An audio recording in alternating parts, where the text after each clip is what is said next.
This is the Buzz Adams Morning Show podcast. Barstool Talk Daily. Except it's really early in the morning and no booze. For the most part.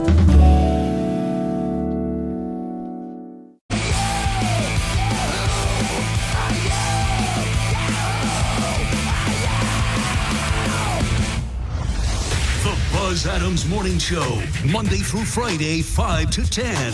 KLAQ and KLAQ HD1, El Paso, a Town Square media What are station. Thursdays? Feeling frisky, especially on Thursdays. Thursdays are for me. Beautiful. Now, can we all please get back to work? I can't work Thursdays. When do you work? Well, I'm something of a famous radio personality. I'm a radio host. I work at radio. That's not a real job. That's not a real job. Radio people are the coolest. Wear masks communicating. All right, let's do this. Now we begin. All right, kids. It's showtime. From the KLAQ studios in beautiful sunny El Paso, Texas. It's time for the Buzz Adams Morning Show. You rock me like a hurricane. I know I do. On 95.5 KLAQ. All right, thank you very much.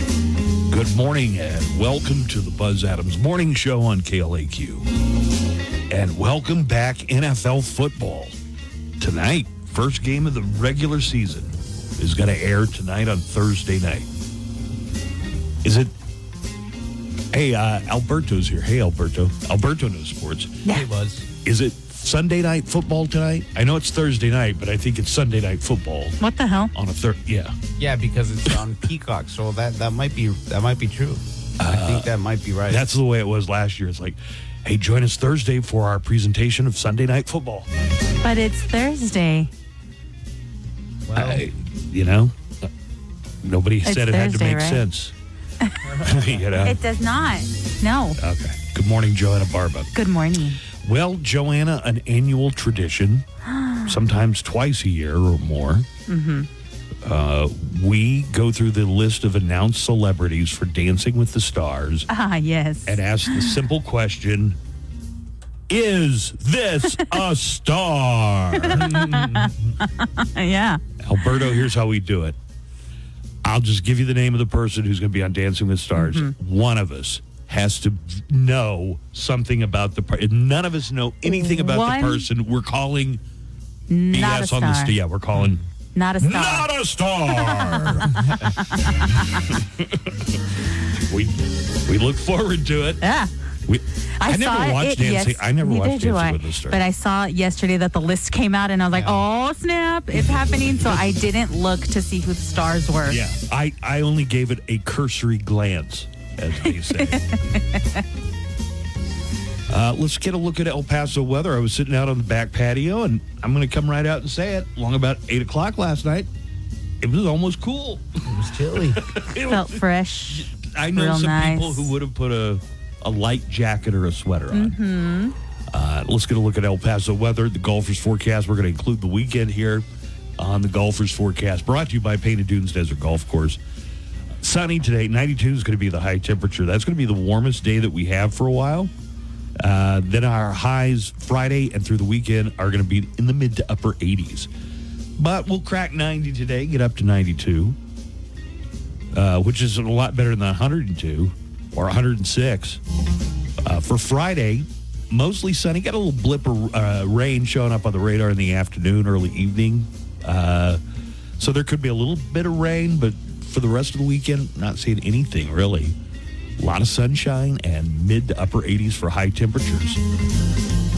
I'll go ahead and give it an A+ on the Golfers forecast. Lovely. Brought to you by Painted Dunes Desert Golf Course. You can set up all your tee times and reservations online at painteddunes.com. That's painteddunes.com.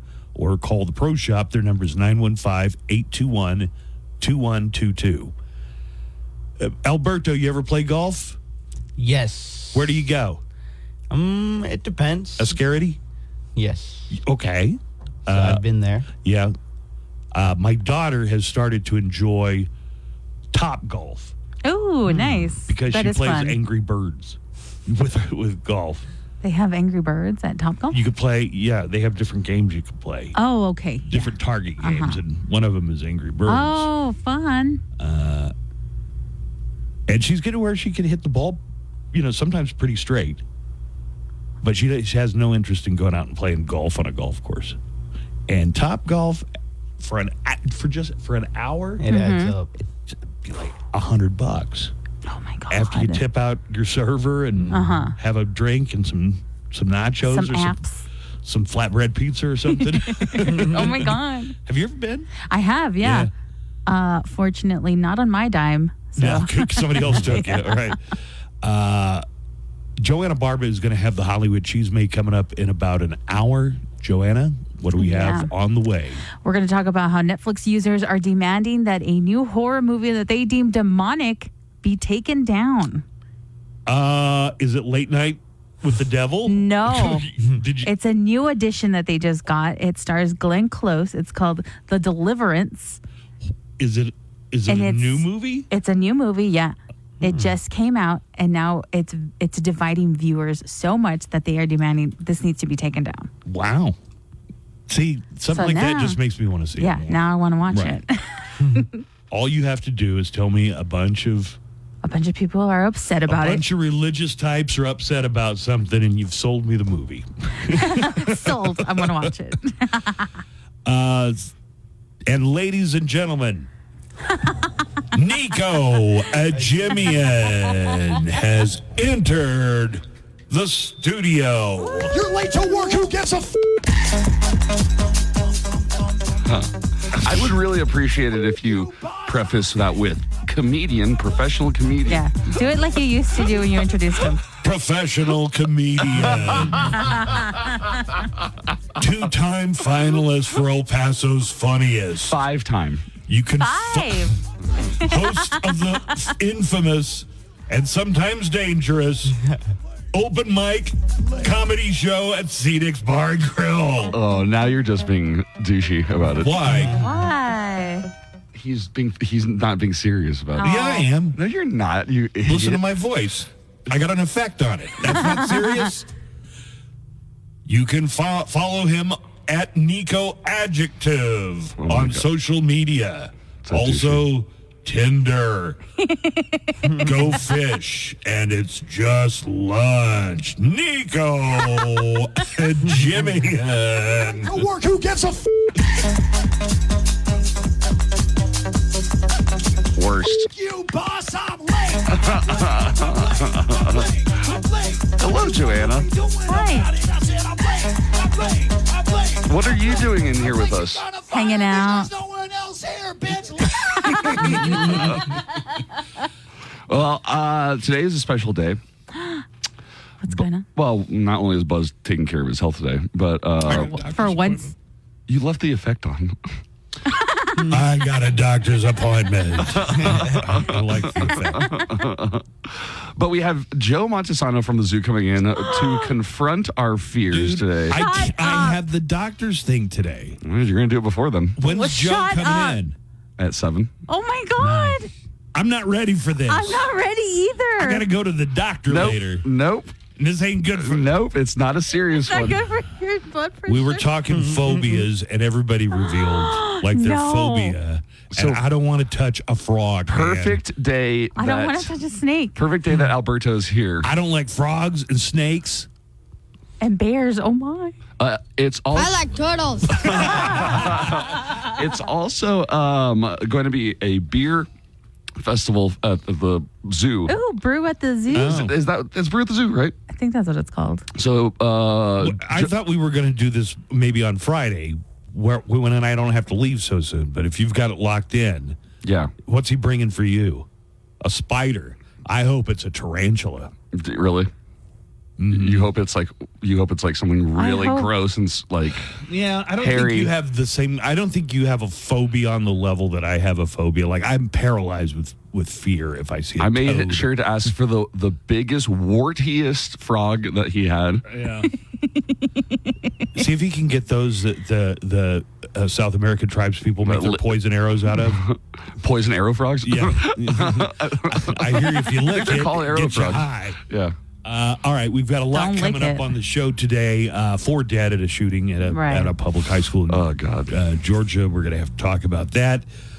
We've got Opening night of NFL football is tonight. You're going to get a chance to see the Chiefs and probably Taylor Swift. Dallas. Dallas doesn't play till Sunday, but we'll have it right here. Well, on it's KLAQ. Sunday night football. Things are weird. I don't know, man. It's pretty weird. Today in Sound Clips on the way, just a moment. The Daily Calendar. Okay, today is September 5th. It's National Act Dumb Day. I see you're already celebrating. It's Be Late to Something Day, and it's the day to celebrate cellulite. Hey man, it's completely normal. 90% of women have some sort of cellulite, all body types. But if it bothers you, it's also National Shrink Day, as in therapist. And you can stay away from National Cheese Pizza festivities all day if you want to. Just be happy. And that's your Daily Calendar.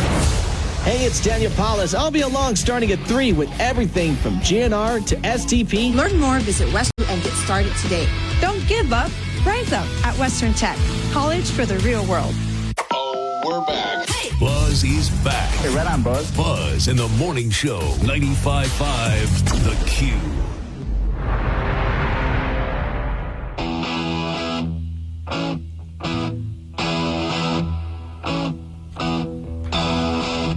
Nico, did you see Alberto's here this morning? I did. Yeah, I said hi to him. I was told to ask him about his air fryer. Oh, no. What happened? What's the deal with your air fryer? Yeah. Man, okay. Get ready. This is a real sad story. So, well, every story comes from you. Sad story. So, a couple weeks ago, I decided I was like, I'm going to go big. I've been working hardly working. Gotta reward yourself. Gonna with an air fryer. Myself with this very nice air fryer that's on sale at Sam's. They've got some nice ones. Yeah, they do. So I go, I've been good. I deserve this $40 air fryer, and I can make I don't have a microwave, so I was like, this is perfect. This is gonna make life easier. And then why didn't you get a $40 microwave? They don't make it. Microwave's going to be at least $90, $100. Brand new. And this one was cool because it had the like the glass on the front of the air fryer, so I could see the things cooking. Anyway, I take it home and I buy some fish sticks. I fire up some fish sticks, and lo and behold, gets sadder and sadder. Lo and behold, it kills my whole power. The whole thing, like everything in my house goes boom. Oh, no. Like when the dad in Christmas Story plugged in the leg lamp. Yes, exactly. It was just one too many. Exactly. And so, yeah, it didn't set your building on fire or anything. No fire. Did you go, that would have been cooler. Did you go and flip the breaker? Yeah, I had to go flip the breaker, get clothed, and flip the breaker. Get clothed. I was unclothed at some point. So, yeah, not using the air fryer at all anymore because it kills everything. Nico, I don't know. Just the air fryer? What if you plugged a hairdryer into it? Maybe it's the outlet that's got the problem. No, we moved the outlet. I thought I fixed it, and it did not fix it. So, yeah, it's definitely sad. I thought about bringing it to the station even. I was like, so that you could come here and cook stuff? I was like, I'm just going to come here.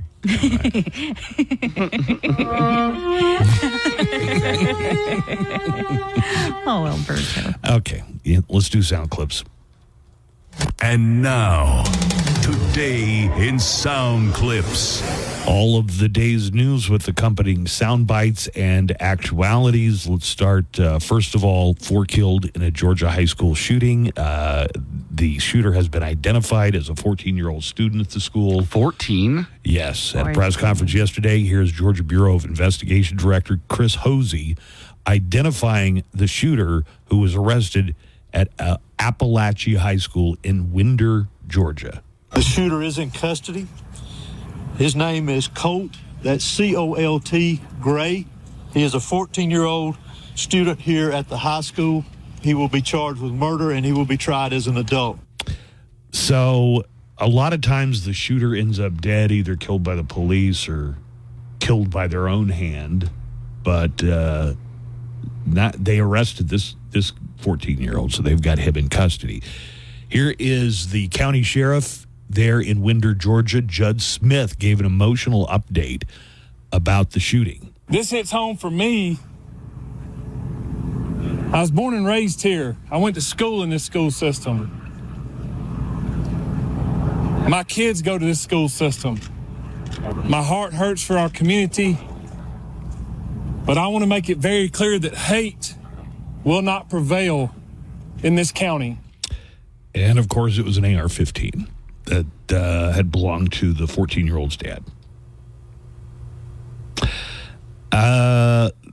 Listen, the grown-ups who run this country have got to do something about this. I feel like a broken record talking about this. They need to make it so that when you drop your kids off at school or your kids ride the bus to school, that they don't have to worry about somebody coming onto campus with a AR-15 that's just like spitting death.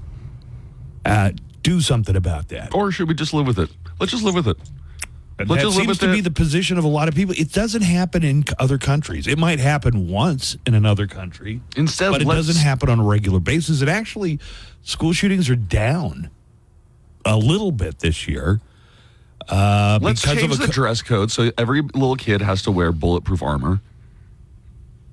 And I wonder if a parent has ever taken their kids out of school because it's like there's too much risk that there's going to be a shooting at the school. People have a lot of reasons for homeschooling kids.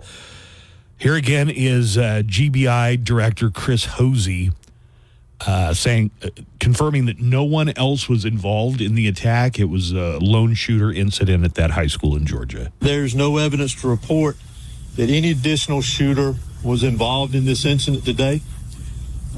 Investigators are actively pursuing, however, any leads of any potential associates of the shooter that was involved in this incident. So yesterday they were interviewing the school kids who had gotten out safely, and all of them sounded like have had training probably all their lives on how to deal with an active shooter scenario. So they talked about what they're told to do, and the students were pretty much identifying the shooter. They were talking about him sitting in class, and he was always quiet, but they were reluctant to go to press until they heard from the authorities.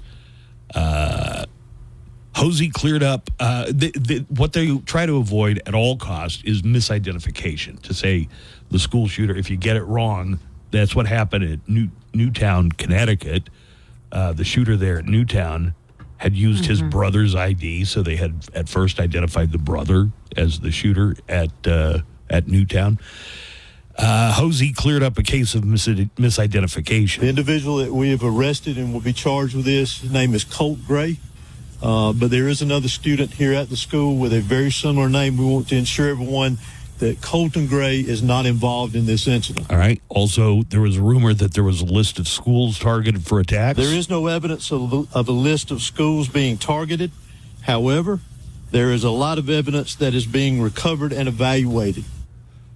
Attorney General Merrick Garland announced a sweeping crackdown yesterday on dueling efforts by the Russian government to influence the upcoming 2024 election through covert networks aimed at spreading disinformation to American voters. President Joe Biden's administration has been publicly warning for months of Russia's efforts to influence Americans through disinformation and propaganda. At a meeting Wednesday at the Justice Department, Merrick Garland, along with FBI Director Christopher Wray, highlighted both foreign and domestic incidents of attempts to influence voters, as well as growing threats to America's elections. Yesterday, here's what Attorney General Merrick Garland said. The Justice Department's message is clear. We have no tolerance for attempts by authoritarian regimes to exploit our democratic system of government. Garland called out a few of the countries, so not just Russia, but Russia's a big one. A few of the foreign countries that the Justice Department is monitoring for election interference. We will be relentlessly aggressive in countering and disrupting attempts by Russia and Iran, as well as China or any other foreign malign actor to interfere in our elections and undermine our democracy.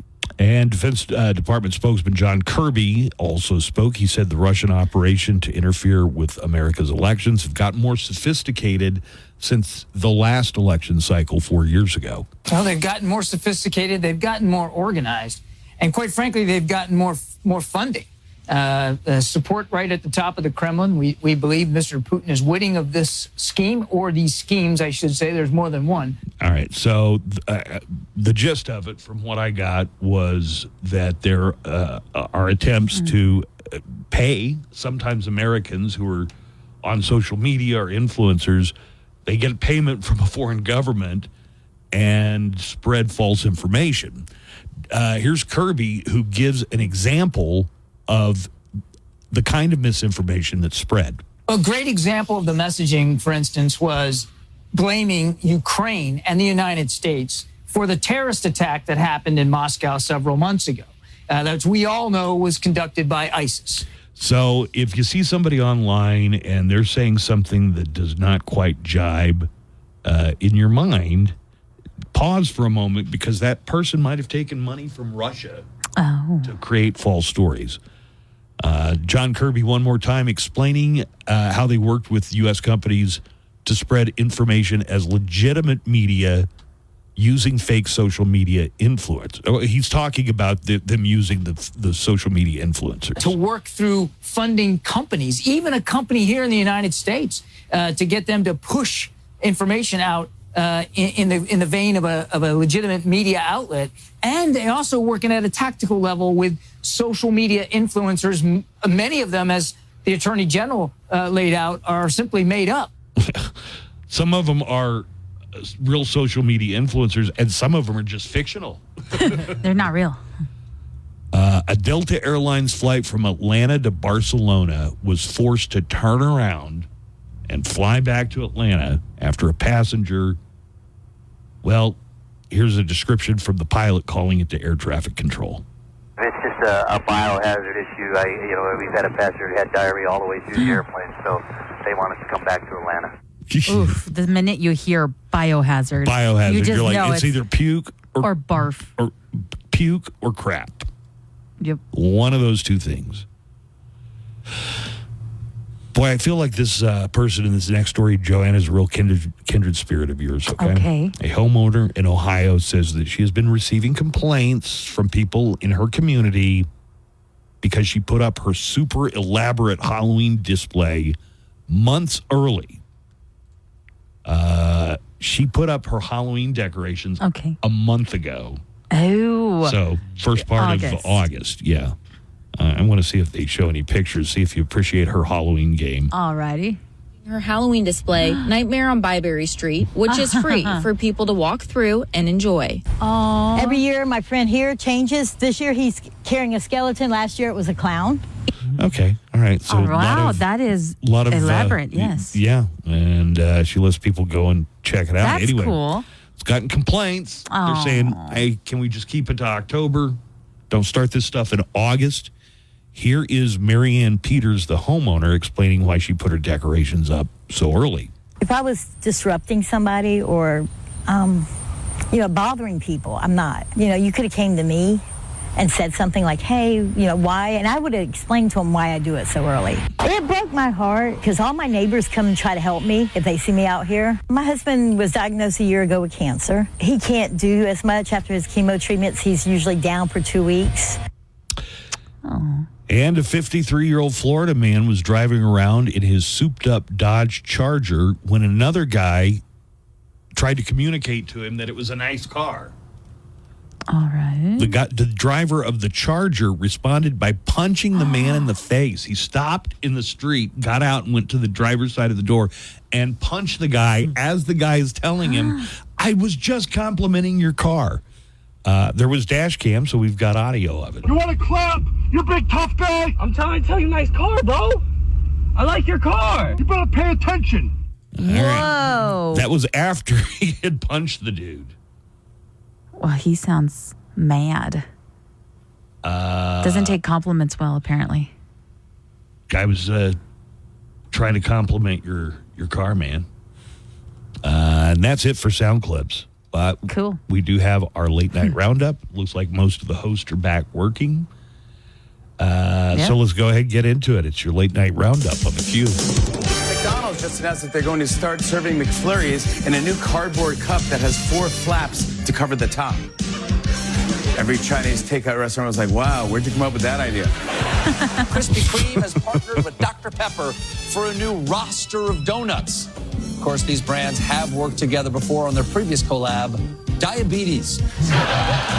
We have the breakout star of the Olympic breakdancing competition, Ray Gunn, the Australian popper and locker who took the world by storm, issued an official apology to the breakdance community for the backlash her performance caused, which to me, she was the best part of the whole Olympics. This poor woman got so much criticism. I don't think people realize. Do you have any idea how much harder it is to make the Olympic team when you're bad at your sport? It's almost impossible.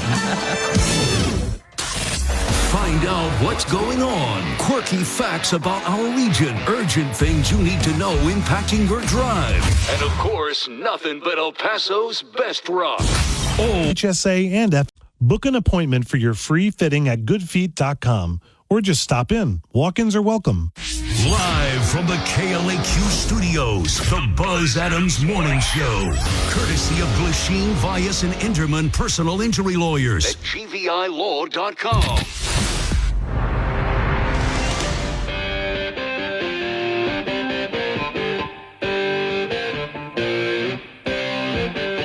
This is kind of interesting. It was on the Mo Show calendar, which I'm going to get to in just a few minutes. Mm-hmm. It was on this date in 1986. The video for this song, Dire Straits' Money for Nothing, won the MTV Award for Video of the Year. Really? I don't think I've ever seen the video. Yeah, it's like, they look like Minecraft characters or Roblox characters, and it's animated like that, and they're moving. We got to move these. Wait a minute. I thought that MTV didn't come out till like late 80s. No, early 80s. Oh, wow. It didn't come out in every city right away. Like, I think when MTV started, it was on in some pretty big markets. When did Video Killed the Radio Star come out? Like 80? The song? The song. Yeah, like 80. But anyway, their video, we got to install microwave oven, and it shows the little Robloxy or Minecraft-looking characters. No, never seen it? Never seen it. Oh. But no. Video Killed the Radio Star came out in 1980. Nice. Hey, look at you and your freak brain. Hey, he does have a freakish brain, like super, just like smart. So his hair is so big, it's full of secrets. It keeps secrets and weird random facts, and then when he like just throws out a random fact every now and then, and you're like, and then it's like, how old are you? And I'm like, I think I'm. A simple question like that throws him off. Yeah. Or I'll ask, remember that thing that I used to do with my life at some point because I've told you so many times, and he'll be like, what are you talking about? No. I got to make room for the year that Video Killed the Radio Star by the Buggles came out. Hey, morning show. How you guys doing? Just giving you an early call. I want to tell you that I love you guys. You guys are doing magnificent. I see Nico is only about 7-8 minutes late. That's impressive. It's an improvement, right? Still disappointing as heck. Baby steps. Baby steps. Yeah. Being a normal working person, but, getting better. Whatever. And I heard you guys talking about introducing Nico and all that, and he's calling himself a professional comedian, which the guy's funny and all, but in order to consider yourself a professional at something like that, like, don't you have to, like, survive off that job? Well, if I had I don't time. think Nico would survive off of comedy. I think he needs his other employment to just get by. So I would lay back on that professional comedian thing there, man. All right, you guys have a great day. Love you guys. Bye. I'm just messing with you, Nico. Yeah, I really need that last part. That actually Nico really helps. has many professions, comedian. Well, I think the point is you get paid to do something professionally, and I'm getting paid professionally to do comedy You're all, not all enough, over the but- country. Yeah, not enough and not as many places I would like because I've given my life to this show, and I am actually bound And there here. it is. There it is. It's this show's fault that he doesn't have his own Netflix special. Oh, I definitely would be on the road a lot more, like following all my friends are like traveling all the time now, and they're like going places, and they're like, well, what are you doing? I'm like, well, I got the show tomorrow, and It's really been a hamper on my career. Do you hear that, Buzz? We're hampering his career. I'm just kidding. Jeez. Hey, here's another neckline call. All right. But did you seriously just try to one-up Nico on who has a bigger phobia? Bro, you need counseling, man. What do you think? Some help. You know what? Can you play that? It's the most recent one. I'm wondering. My computer sounds muffled almost every time I play a neckline call. Yeah. It's the one by Raul. No, I just think it kind of sounds like that. I think the call's probably going to sound like. But did you seriously just try to one-up Nico on who has a bigger phobia? Well, I think that Nico's is like, you did. Yeah, but I think Nico's like, I don't like spiders. No, but my deal with frogs and toads. If I see a frog and a toad, I can't move. Who are you to tell me what my phobia is? You I have no can't idea. believe they're bringing a snake in. Who are you to say? Oh, you probably don't get scared of spiders like that. Yeah, you don't know. Like my stomach just dropped again thinking about a snake. He asked me, do I want the thin, tiny little snake or the No. big boa? I like the thin, tiny ones are scarier. Like when you see a big boa. You want a thick boa? I heard Joanna likes anacondas. I like anacondas. My anaconda don't want none unless it Huh. got buns, hun. Oh, finish the call. You didn't even finish the call. Play it from the top again. You one-upped Nico on a phobia? Yeah, he did. He was like, no, he doesn't He's all get like, scared at this. I get more scared. Did you seriously just try to one-up Nico on who has a bigger phobia? Bro, you need counseling, man. Go seek some help.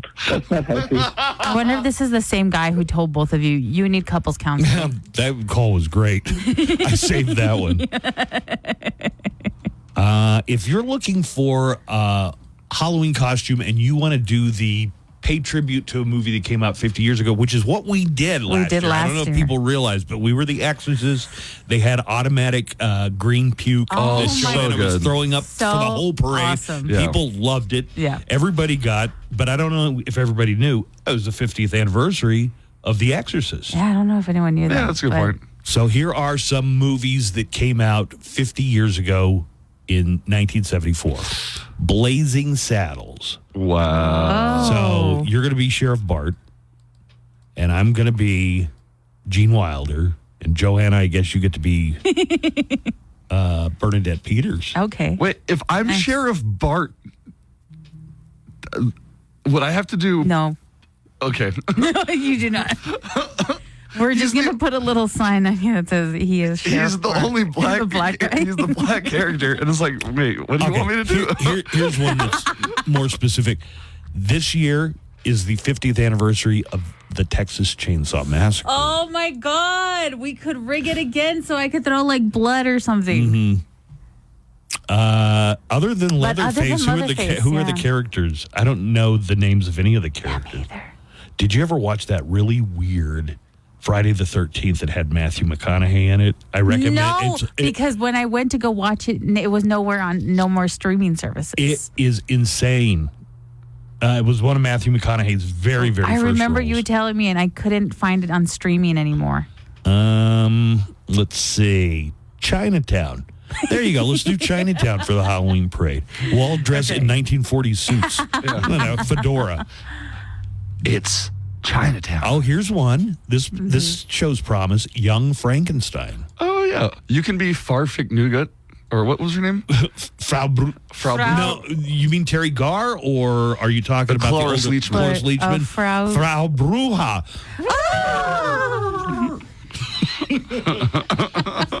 You could be Yes. Marty Feldman. I wouldn't mind being a Nice, yeah. Igor. Yeah, I would walk this way. No, walk this way. And they limp. They drag their foot. And I guess, again, I would be Gene Wilder. That was a good year for Gene Wilder. Young Yeah, Frankenstein look at that. and Blazing Saddles came out the same year. Godfather Part 2. Yeah. Yeah, Godfather Part 2. We could do that. I mean, I guess I'd be Michael when he goes back to Corleone, Italy. And Joanna could be his sister, Connie. Now, remember, he goes back to Italy and he marries this girl that's not Diane Keaton. No. That's the first one. And they blow I've up never the seen car the and it second one. kills- Yeah, I've never seen the second one, but that's in the first There's one. so much in that one movie. I can't believe how that's much I right. loved You're that right. movie. You're right. And I worked on you for a long time. You did? because you had a no Godfather rule. I did, And yeah. you would go into that whole thing from Family Guy. It insists upon itself. It insists upon itself. Great movie. The Longest Yard with Burt Reynolds, the original Longest Yard. I don't think which I've is ever seen about the original. It's about have you seen the Sandler Yeah, I remake? have. It's about a football game between prisoners and Right. guards, and Burt Reynolds. Is Burt Reynolds supposed to be the Adam Sandler? Yeah. Okay. He's the Adam Sandler, Paul Crew. Okay. God, how do I know the name of the? Because you love Burt Reynolds. But when? Oh, how old are you, Buzz? He doesn't know. 50. 50-ish. 50-ish. How old would you have been when all these came out? Like 6, 7. 6 or 7. I don't know exactly. Ooh, here's one. This is going deep, but Black Christmas came out. Black Christmas was a slasher movie. Yes, it came out the same year as Texas Chainsaw Massacre, but it was kind of the creepy dude stalking like a sorority house with the knife, and it all has I watch to do it every Christmas. You watch Black Christmas every year? I do. The original? The original, and then there's one that I like, and it's like terrible, but I love it. Hey, we got somebody to clarify something for you. All right. Are you going to play it? Yeah, I got you. Hey, what's up, guys? Hey, so when Michael Corleone goes to Italy, he marries a woman named Apollonia. Yeah, yes. Apollonia. That's it? That's it. Oh, that was it. Okay. Yeah, but that was in the first one, not in the second one. Such a good movie. Yeah, such Yeah. a great movie. And the second good one, movie. have you Such seen a the good second I haven't movie. seen the The second second one is one. fantastic. Some people say better than I the hear that first. it's one of those sequels that is much better than the first. Such a good movie. I sound like one of those film bros. So we're going to get to the Mo Show calendar and Daily Almanac here in just a couple of minutes, but And facing our fears. Oh, soon. God. coming up at 7. I hate spiders. I really do hate spiders. I can't believe you didn't give me time to Yes, mentally but prepare.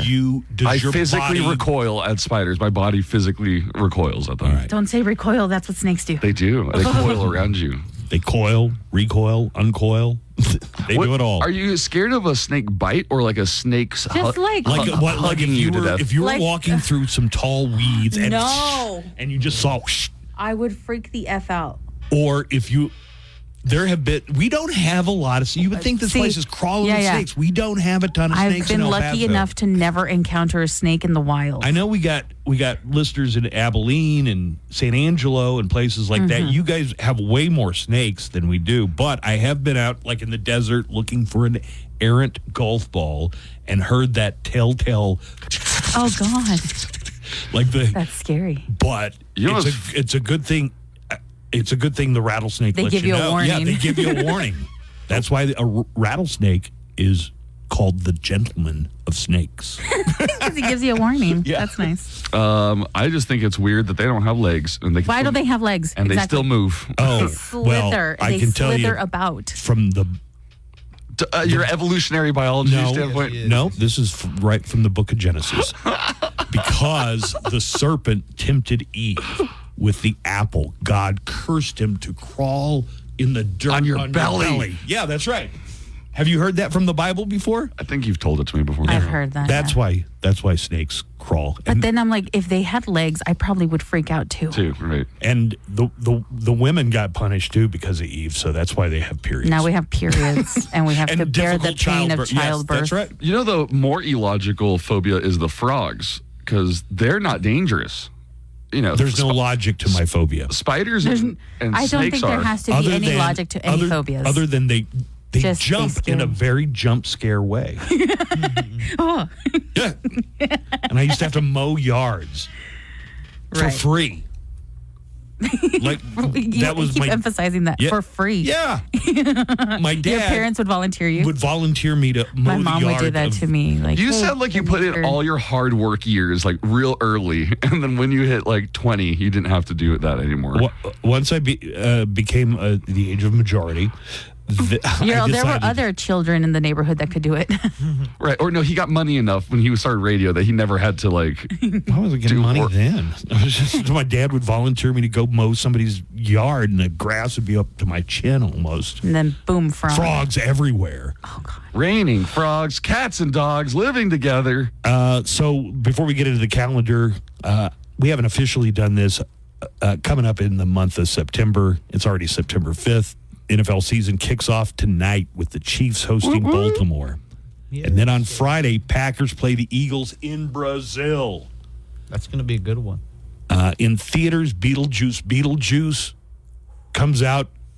Is it out already? Because here it says that it came out on Wednesday. Oh, well, it probably hit early for early screenings. And I'm yesterday. hearing from some people who saw it. Right. Let's see if we can see it. The animated movie Transformers 1 comes out the 20th. The Wild Robot, 27th. And Francis Ford Coppola's epic sci-fi drama that could be amazing or could be awful. Yes, that's what they're saying about it. Megalopolis comes out on September 27th as well. Hey, Derek Terry sent us an email saying that we should go to for Halloween as The Simpsons, where I'm a ringer for Mr. Burns and you're a ringer for Homer. Homer's bald. And fat. You'd be a better Homer. I'm not fat. I'll grow a mustache and be Ned Flanders. Okay, that would be. Have you ever seen Ned Flanders take his shirt off? He's like muscly and ripped. Yeah, there was one episode. Premiere of The Golden Bachelor's coming up on ABC. Bachelorette. Oh, The Golden Bachelorette. And the premiere of the Batman spin-off series, The Penguin, on HBO. Ooh, that one looks really good. First day of fall is Sunday, September 22nd. Hey. It's coming up. And we've already had Labor Day, so that's one of the big holidays. Beer Lovers Day is on the 7th, so Saturday. We have also got a Friday the 13th in September. That is going to fall on Friday the 13th. And that falls on Friday the 13th. Today, Talk Like a Pirate Day is coming up this month, but not until the 19th. So. Love it. Arr.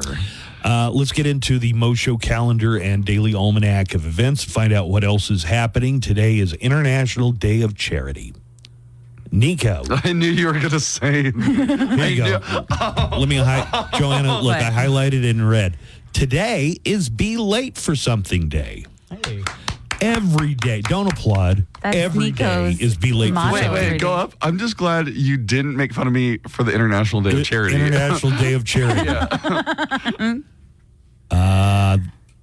Rose McGowan, one of the main Harvey Weinstein accusers, one of the most vocal Harvey Weinstein accusers. In the premises, Harvey Weinstein Slayer. Nice. Rose McGowan is 51 today. The drummer from Rage Against the Machine, Brad Wilk, having a birthday. He's 56. He was also in Audioslave. Mm-hmm. And Beetlejuice is having a birthday. Hey. Michael Keaton is 73 today. Batman in the Tim Burton movies. He just played Vulture, just like 5 years ago. Vulture in Spider-Man Homecoming. That was great. That movie was great. That's definitely one of the great MCU movies. Joanna was watching Spider-Man yesterday.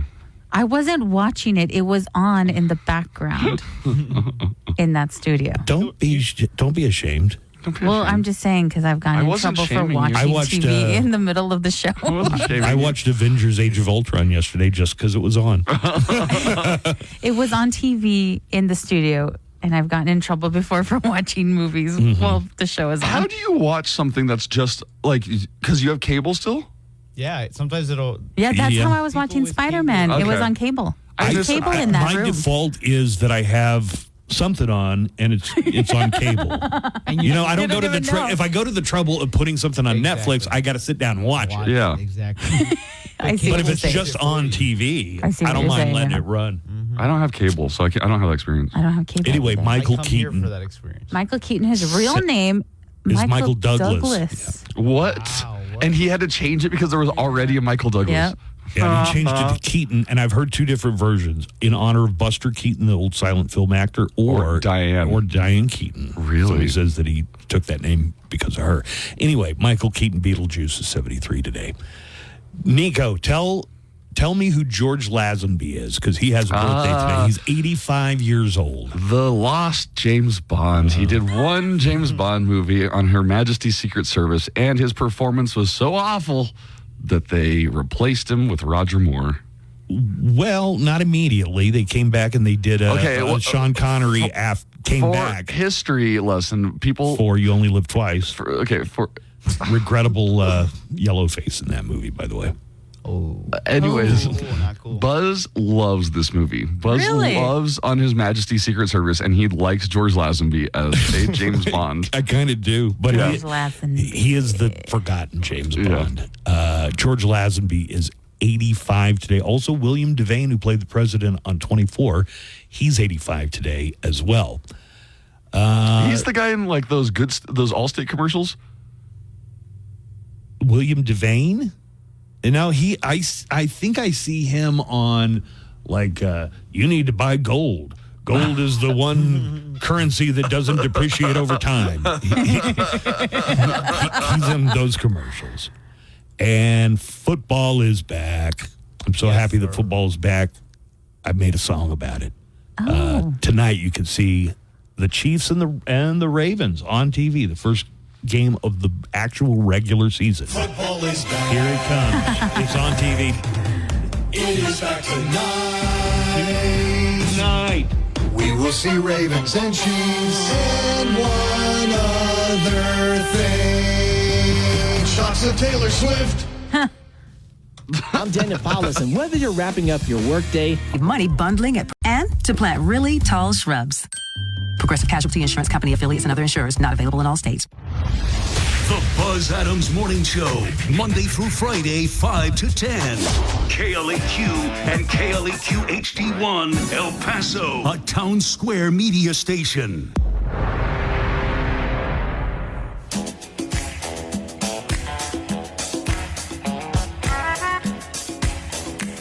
So we're doing the face your phobia today. We on are. The day, you know that my stomach. that I have been fasting. Yes. Because of this doctor's appointment. And I specifically chose it for that day because I knew you would be weaker. His defenses are Your down. defenses will be down. I'm going to get to a couple of phone calls, and we have random facts. And then you said God. Joe Montesano is coming by. He is. From the El Paso Zoo. They're going to be having brew at the zoo. He's going to be bringing some of the beer that they're going to be serving. Well, I might take one with me, but you don't have to drink One it. for later. Me and Joanna are perfectly I'm capable. here, so I don't have to fast. So somehow I get every text about everything happening at the high school my daughter goes to. Even stuff that doesn't As a relate to her. concerned parent, No. you should be. Okay, That's good. Joanna, we're in the studio yesterday, right after the show, literally right after the show yesterday, and Buzz gets this voicemail, and he plays it, and it's like, parents and students of seniors from El Paso, of Coronado, whatever. It was they were calling a mandatory meeting. School meeting for parents and students tonight. Just for the senior parents? These things are so ignorable because they'll say, hey, the band is doing this, and that. My kid's not in band. It said mandatory, though. Yes. Okay. So I went to it. Do you know what it was? What was it? A sales pitch For from college? Hurst Jones. No, the company that makes the class rings and the yearbooks and stuff. Why did you call a mandatory must-attend meeting to try and sell a stupid class ring? Because it's September. You got to start ordering those now. Nobody wears their class ring. Did you guys get class rings? No, I didn't. But I didn't either. Anybody who gets a class ring, it's no longer cool to wear. You don't as soon need as a you're out of meeting. high school. Can you believe that they could try to hawk you like this ring, and Hawk you're like, Tua. this is stupid. Hey, listen, my daughter and I are completely on the same page on that sort of What stuff. about the yearbook? Does she want a yearbook? She hasn't said, but this was. But now's the time to start buying it because it goes up They as called the semester goes on. Coronado High School called a mandatory parents meeting. that's kind of BS. And then it's to sell you class rings. Those class ring things. Usually they do that when it's like parent-teacher conference. Yeah, you don't need a whole general assembly mandatory meeting. Yeah. I'm so pissed off. I'm kind of with you now on that. Okay? Actually, yeah, that's kind of The absurd. way they do it, they send you a text over anything, whether it has to do with it doesn't even have to do with your student's grade. I told Buzz yesterday, I was like, you get saturated. You have to go, Buzz. This is like being a good parent. You have to And go. did they also tell you like about cap and gown and things like that? Oh, that's kind of important. Well, that's important to know, but that doesn't require. a general meeting. Yeah, Exactly. They might have gotten to some more stuff, but I left as soon as I realized it was basically like friends inviting you to dinner, and then you find out that it's a multi-level marketing scam. I was just like, honestly, this is a mandatory meeting. And some golf clubs if you stick around. Now I'm thinking of blocking them. I am honestly thinking of blocking I kind of am sad I pushed you to do that yesterday. Got a few calls here. On the neckline, we got a couple of numbers. You can call us on the neckline, leave a message anytime. Number is 844-805-NECK. That's 844-805-6325. I believe we've got a call from Ruidoso. Oh, cool. If I'm not mistaken. It's Ed the Brewer from Downshift Brewery. Hi, Ed. Hey, what's going on, guys? Ready to get your weekend update on what's happening in Ruidoso and what exciting things are going on in Ruidoso. How was Labor Day? I bet it was packed. Oh, man, yeah. Labor Day was great. It was busy at pretty much every place in town. So it's good to see, people are coming out, people are visiting. Nice. And, yeah, it was a lot of fun. But, coming up this weekend, Ruidoso, it used to have these shoulder seasons where there was just nothing going on. And more, that's just completely going away. So, Labor Day used to kind of be the end of the season for Ruidoso. But now, this weekend we have the C10 show at Wingfield Park. So those guys are coming up out of El Paso. So if you're familiar with, the old Chevy pickup trucks called C10s. Oh, yeah. Yeah, so all those guys, which is a huge crowd, and they're actually having like a pre-party at Downshift Brewing Company, the Riverside location, on Friday. So that's a lot of fun. Wait, what? So what is it, Ed? People bring their trucks? Yeah, they're like classic trucks. Oh, like a car show. Okay, cool. Okay, cool. Exactly, yeah. But it's mostly focused on, the old, 70s and 80 model C10s, which I happen to own one. Nice. But it's not show ready, I'll say that. So I won't be dragging it out. I bet there's some El Pasoans that have those type of trucks, but they might have hydraulics in them. Yeah, there's a lot of that.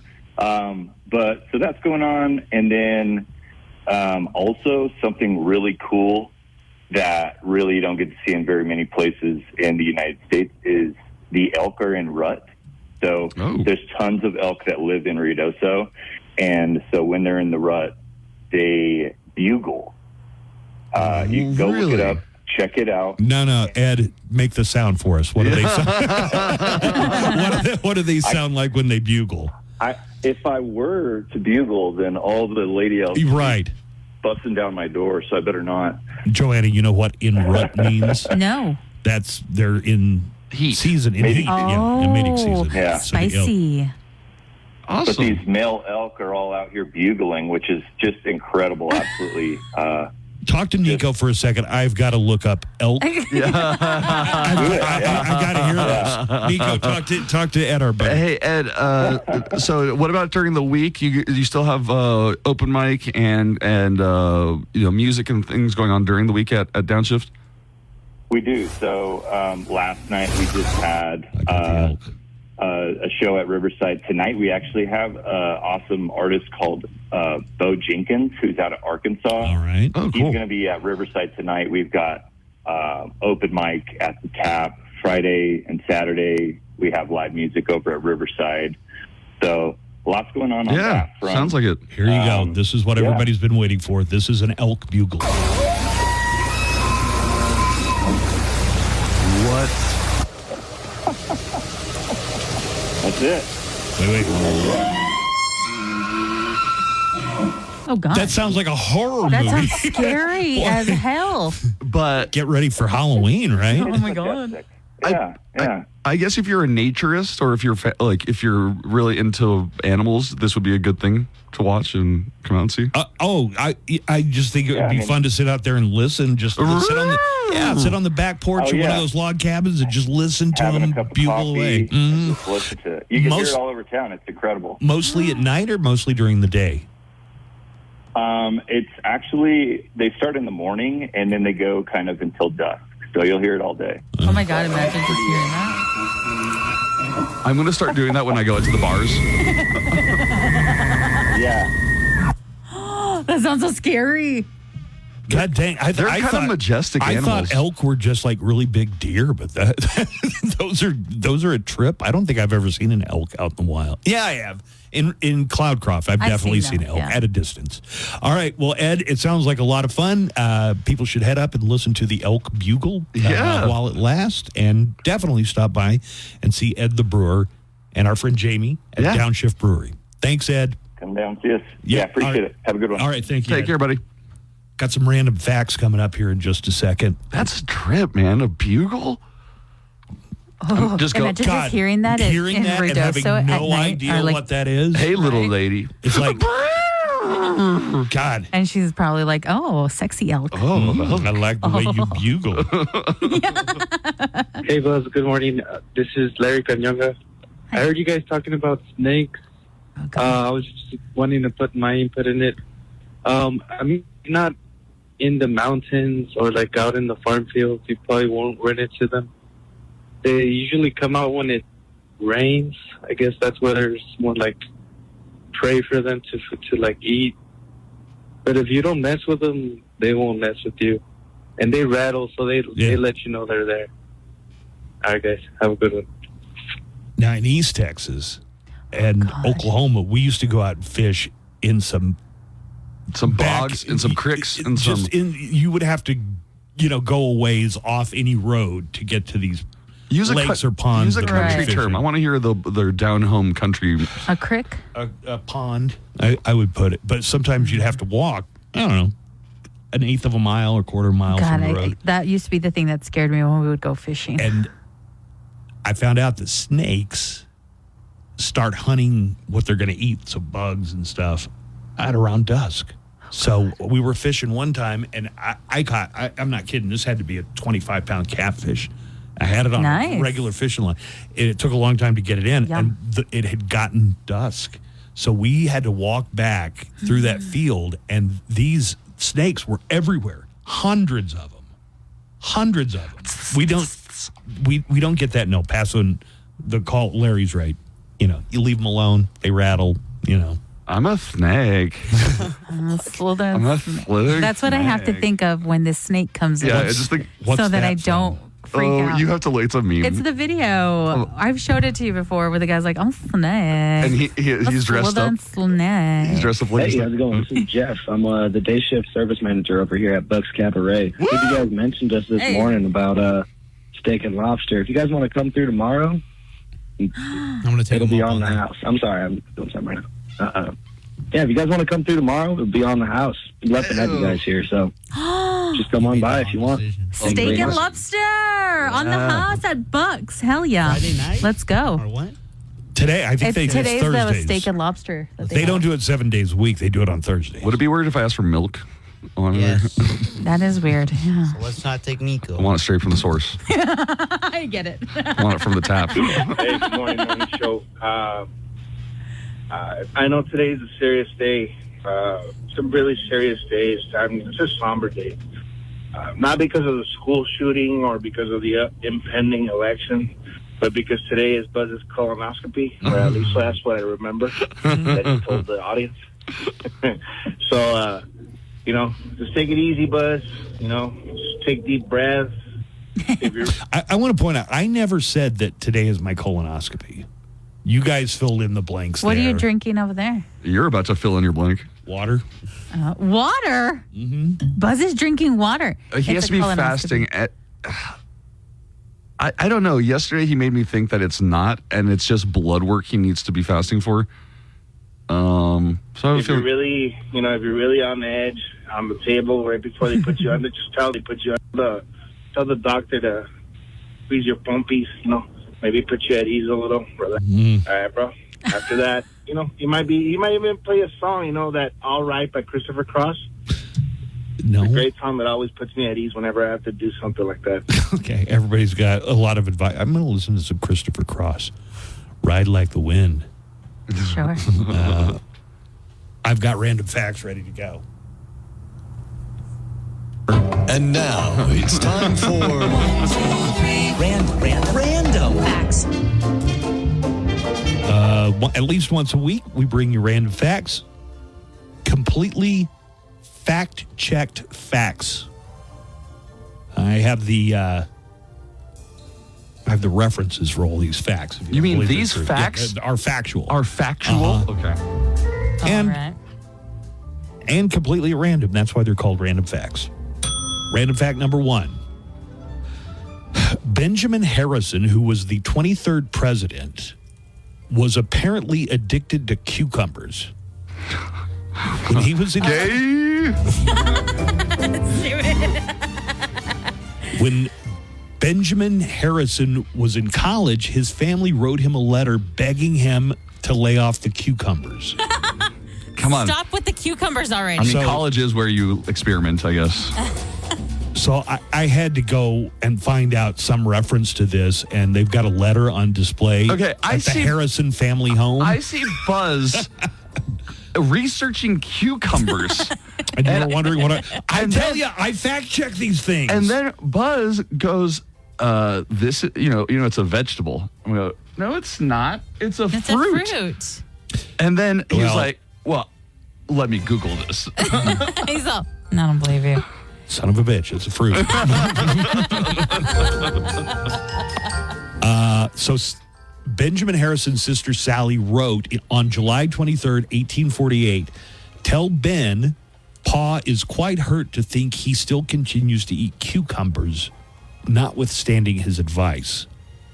And Son, his you've been eating those cucumbers a little too much now. Benjamin Harrison's mother, Elizabeth, said, "I hope you will be prudent in your diet and that Benja may abstain from cucumbers. If Mrs. S. family don't keep them, ask them to banish them from the table so that Ben may not be tempted." Wow. But I couldn't find, what did they think would happen if you ate cucumbers? Is it demonic? What was it supposed to, was it just that it's shaped like a penis? I mean, it could have been that. Was he eating them or was he doing something else? I think he was eating them, but guys, they still believed in magic back then, okay? They could have just thought cucumbers were unhealthy for you. I like cucumbers, but only to throw. Still believed in magic. I only like cucumbers to throw at cats. Because they look like snakes? Do you know that deal, Joanna? I do. You've seen the cats? The girl with cats? Yeah, of course I know it. Yeah. If you throw a cucumber at a cat, it'll freak them so weirded out. Don't throw it at them to hit them. No, like even if you just put them slightly on the side without them noticing, they jump like 6 feet in the air. Freak it's the crazy. hell out. Yeah, don't do it just because we're saying. Or do and let us know how it looks. I did it just to see what would happen. Junior does not like them. But did he jump 6 feet in the air? Yeah. Because they're really. Don't they say think they're snakes? They think they're snakes. It's like, boy, cats are dumb. Snakes don't look anything like that. Random fact number 2. According to a brand new poll, 1/3 of Americans have worked at a fast food place at some point. Show of hands right here. I worked at Pizza Hut. No. Does Adventure Zone count? Yeah. No. I wouldn't call Adventure Zone a fast food. Some people do get those McCrory's tacos to go, but I would not consider it a fast food place. Joanna? No. More to the point, that recent report says that approximately 1 out of every 8 workers in the U.S. worked for McDonald's specifically at some point in their lives. And I guess Kamala Harris worked there. Like, I saw a whole thing about Kamala Harris and McDonald's, and I was like, what's this? I guess she worked at McDonald's when she was younger. All right. And random fact number 3, our final random fact, is about SpongeBob. SpongeBob SquarePants was supposed to be named Sponge Boy, and the show was going to be called Sponge Boy Ahoy. But it turned out that a mop company already owned a trademark on a character they called Sponge Boy. Sponge Boy. So they changed one letter and made it SpongeBob instead. Oh. You really do learn something. Yeah. Sponge Boy, SquarePants, Sponge Boy. No, it doesn't sound the same. Here's a great song. I have all these songs memorized because it's one of the CDs that I would put on when my daughter was in the car. F is for friends who do stuff together. U is for you and me. N is for Anywhere and anytime at all down here in the deep blue sea. F is for fire that burns down the whole town. Use for uranium bombs. N is for no survivors. Plankton. When you're Plankton. Those things aren't what fun is all about. God, I hate to sound like a parent that can't quit talking about their kids, but when this song would come on, I would do the part of Plankton, and my daughter, who's like 3, would do the part of SpongeBob. Now, do it like this. F is for friends who do stuff together. That's completely idiotic. Here, let me help you. F is for friends who do stuff together. U is for you and me. Try it. N is for anywhere and anytime at all. Down here in the deep blue sea. These are just some facts that I learned. It was a maze. Everyone should try to learn something new each day. Hey, it's Double G. Coming up after the Buzz Adams Morning Show, thousands of deals, all sold bases. Warehouse clearance event now at National Furniture Liquidators. Nobody beats Shorty. Local and loco. Don't you know I'm loco? The Buzz Adams Morning Show. 95.5 KLAQ.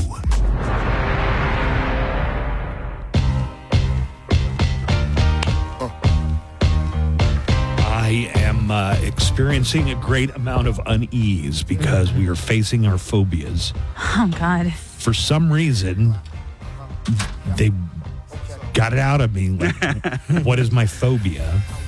And it is an animal, and it's not one you'd expect. It's toads or frogs. Both of them. It's right there next to you, Buzz. No. It's in a box, though. It's in a box. Okay. At least yours is in a box. Joe right. is over here just dangling that snake. Joe Montesanto from the El Paso Zoo is here. Montesano. Just Joe from the zoo is fine. Joe the zookeeper is here, and he has brought Joanna's greatest phobia, a snake. Introduce us to Mr. Snake. This is a ball python. Good morning, everybody. This is a ball python. They're all bald, aren't they? No, bald. Not bald. Not like my hairline. This is a ball python because they do tend to roll up into a ball. But he's a constrictor, as you can see. He everything bites, we like to say, but that's not his primary defense. He likes to constrict, obviously, as pythons do. Yeah. This is as big as he gets. He's full grown, so you hear about the giant pythons in South America. Native to South America? Yeah, South American. These are actually... Well, the spiders are local, but that's South American frogs and South American snake, yes.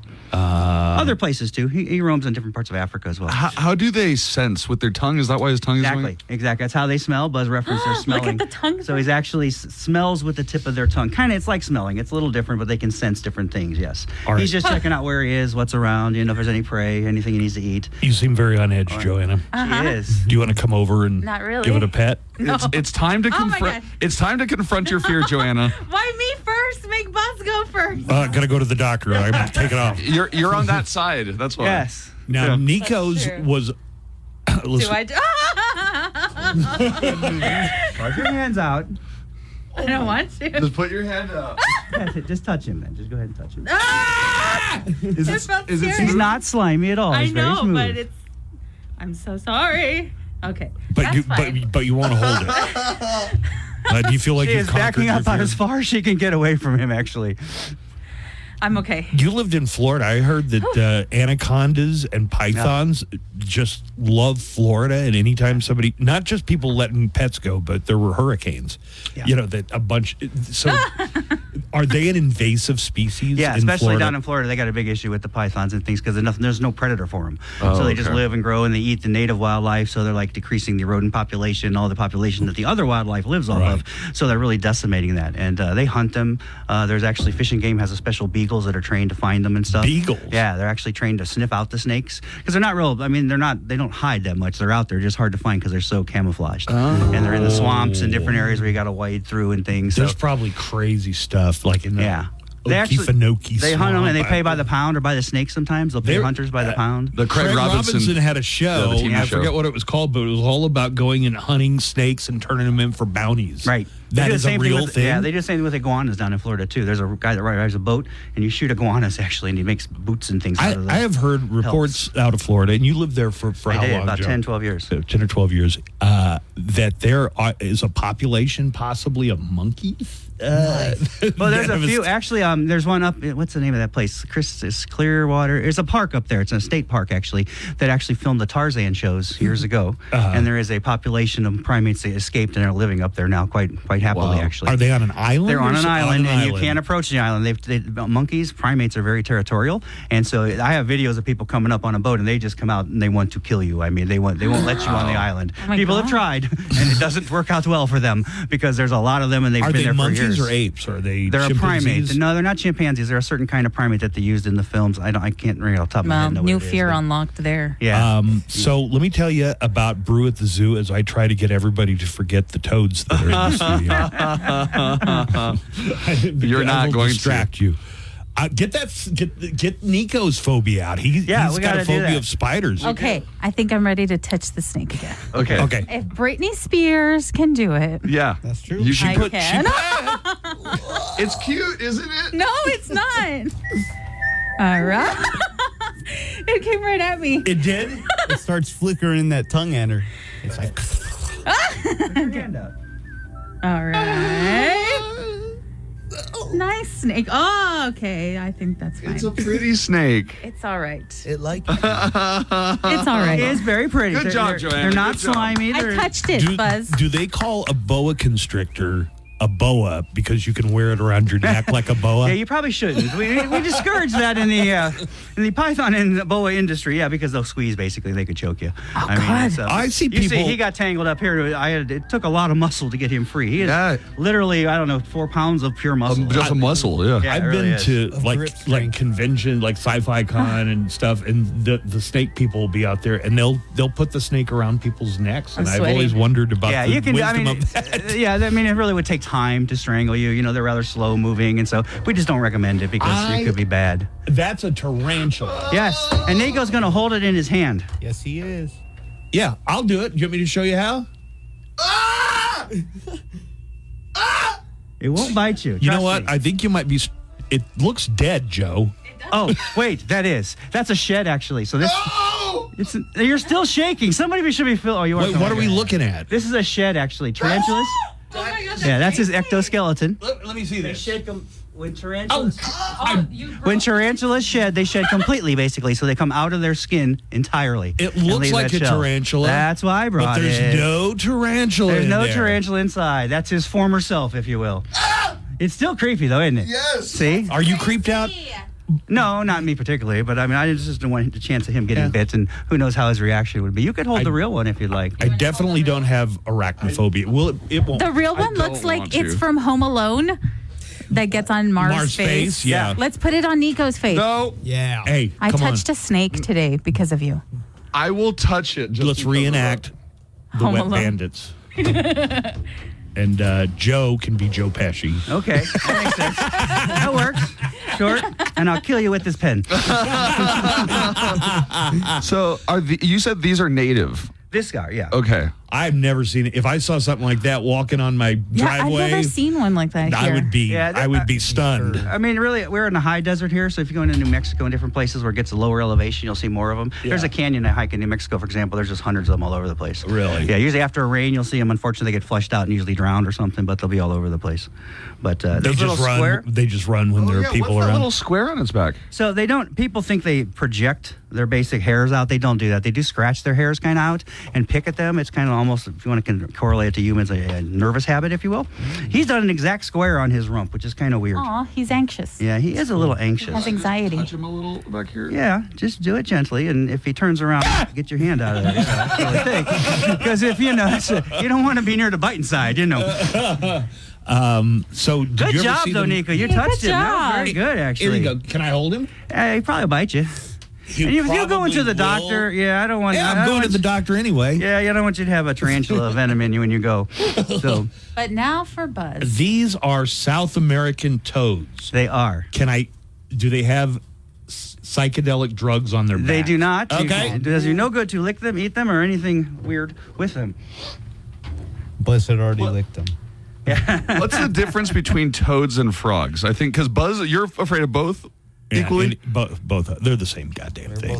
Well, frogs tend to be more amphibian. They live in the water. They're both amphibians, but frogs live in the water. Toads are more dry land animals. They live in. These guys need mist and humidity in South America, like the rainforest floor. That's where you'll find these guys hanging out. So toads are more dry land, and then frogs are more amphibian. Buzz, do you want to touch it? Wet. Nope. Don't care to do that. Hello? We touched ours. I touched a snake. Yeah, they did. They did, Buzz. I mean, yep. Joe's coming over there. Kiss the frog. You have to kiss the toad. God. Please. It could be your Prince Charming. You could take a trip. You want to kiss it or anything, but All right. Joe Montesano touch is it. here from the zoo. It's Face Your Phobias Day. I really don't care for toads at all. Oh, God. Oh, my God, the blue one. Okay. So that looks different than Oklahoma one's frogs. cute. Just touch the top. Touch its back. Oh, so Sticky? just loathsome. Just I don't know how to describe. There's everything about them. you can just give those sticky paws. Yeah, that's a cute It does one. have interesting little sticky fingers. Golden-eyed toad, actually. So he has a golden Golden Oh, eye how toad. cute. Wow. Yay! All right, Buzz. Very good, Mr. Good job. love it. All right. And you asked Joe if he had any phobias, Joe. And Joe said probably no. why he was born to be a zookeeper. He works at the zoo. Not about critters, at least. People sometimes scare me, but not the animals. Let's talk. Great, thank you. Let's talk about Brew at the Zoo. Brew at the Zoo is back, and it looks like you're going to have some craft beer there. Yeah, a lot of different kind of, not the stuff you would find at the grocery store, but Karbach. You do see Karbach though. Well, they made there's some normal ones if you want to call them that, but they're all craft beer. But they actually made a Safari Lager just for us, brand new. It's not even available on the market yet. This is Aurelius, who you know Justin as well from the old days, hard rock band. He said there was some story about a guy whipping something out on stage. You'd remember what? Aurelius, Justin. I think his last name's Gibson. Yeah. Tell me what Joe's talking heavy about. metal band. Somebody on stage did something they shouldn't have. He told me. Not me though. No, not you, but sir. Some band. Yeah, somebody whips. Yeah. It was Tommy Lee. Yes. Remember when he came? When he pulled his dong out. Tommy did? Yeah. No, I don't remember. I must have been in line for 45 minutes to get a beer. Yeah, probably that's it. Good excuse, Buzz. So anyway, Justin made that beer special. He works at Aurelius. He's one of the owners of Aurelius, and so he made that beer just for the event. It's going to be available for sale after the event, and then we're going to premiere it at the event. But we also have other not weird kinds, I shouldn't say, craft kinds. This is from Clown Shoes. It's Space Cake Double IPA. Yeah. It sounds a little odd, but there's just some different. This is a beer. Let me see the That's mark. without pretension. That's Clown Shoes. I've actually had this one before. So it's L&F is the distributor who's helping us out. There's going to be 100 different kinds of beer. Okay. It sounds like they're trying to get people to think there's marijuana in that drink. No, you don't think with the colors and it's called Space Cake. Tell me Space Cake doesn't sound like a strain. How about Rainbow Sherbet? Yeah, right. Sour ale with Rainbow Sherbet flavors. Now that one's cool. That is a cool design. This They've is got some sour very ale with interesting fruit candy flavor. Yeah, all right. Ooh, Joanna, that's up your alley. Some different ones. They're going to have ciders as well. So again, there's 100 different kinds of beer going to be tasted by 20 different breweries who are going to be out. We have games, lots like the axe throwing, that giant hungry hippo thing with the bungee cord. Have you ever seen this? What? It's hungry people, but people put on a vest and you're on a bungee cord and they throw a ball and you all four got to run in and try and get it. But there's a something bungee cord pulling you back. That sounds awesome. It is awesome. It's just the best thing to watch. I mean, grab a beer and sit down and watch these fools because it is just a lot of fun. So this is Saturday, September 14th, right? Yeah. Saturday to September 14th. You can buy tickets online now. They're going to give away some on the station here, I believe. But you can certainly buy them online, and they're cheaper if you buy them before the day of, obviously. So I would encourage everyone to go on the website and do that. So that is Saturday at the zoo. Brew at the zoo. And how about a pair of tickets for caller number 10? Cool. Let's give out the number. Here's you don't want to call the neckline for a contest. You want to call this number. It's 915-910-4995. That's 915-910-4995. And we got the tickets right here. I'm going to save the other pair. Sure. I'll give them away tomorrow. Everyone do, sir. Absolutely. This is awesome. Thank you so much, Joe, for bringing your friends in. Well, I appreciate you all facing your fears. I was listening last week when you talked about it and thought I could help you. Well, because this is like a good learning opportunity, right? I feel like this was a good stepping stone for me.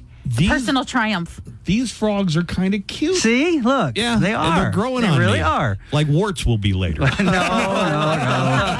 another one of the... The Whataburger Buffalo Ranch Chicken Strip Sandwich. For a limited time, a beautiful masterpiece. Live from the KLAQ studios, the Buzz Adams Morning Show.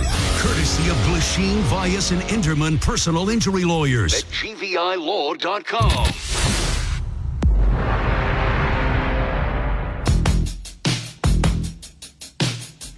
I should probably be leaving right about now. Yeah, you need to go. get to my doctor's appointment, but I am not going to miss what has become a morning show tradition. They've announced the contestants for Dancing with the Stars, and we have to answer the question on everybody's mind. Are they a star?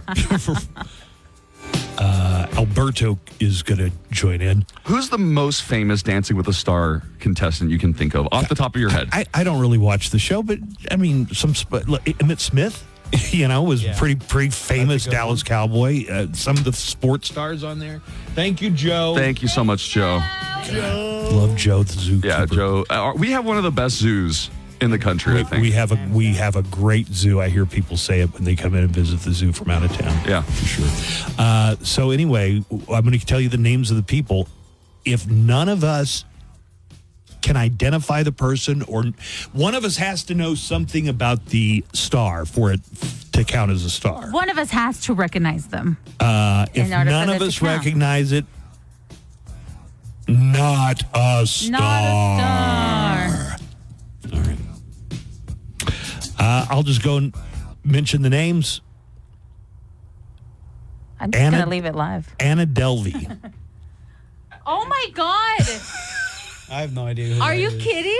The one who's like, your paw. She's a. I do not have time for this. I do not have time for you. Your paw. Why do you dress like that? Like your paw? Yes, she had to get permission from ICE because she's house arrest. Yeah, she will wear an ankle monitor when she's on Dancing with the Stars. Wait. How does she have an agent from the inside? I think she's lined up some kind of representation. God. I mean, she's out now.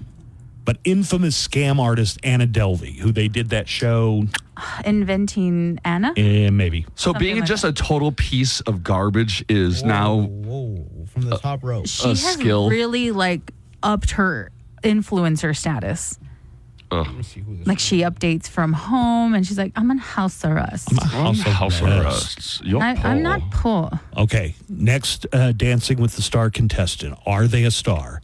Dwight Howard. Don't jump by. Hey, Alberto, I know you probably know. Mm-hmm. He's Ron Howard's brother.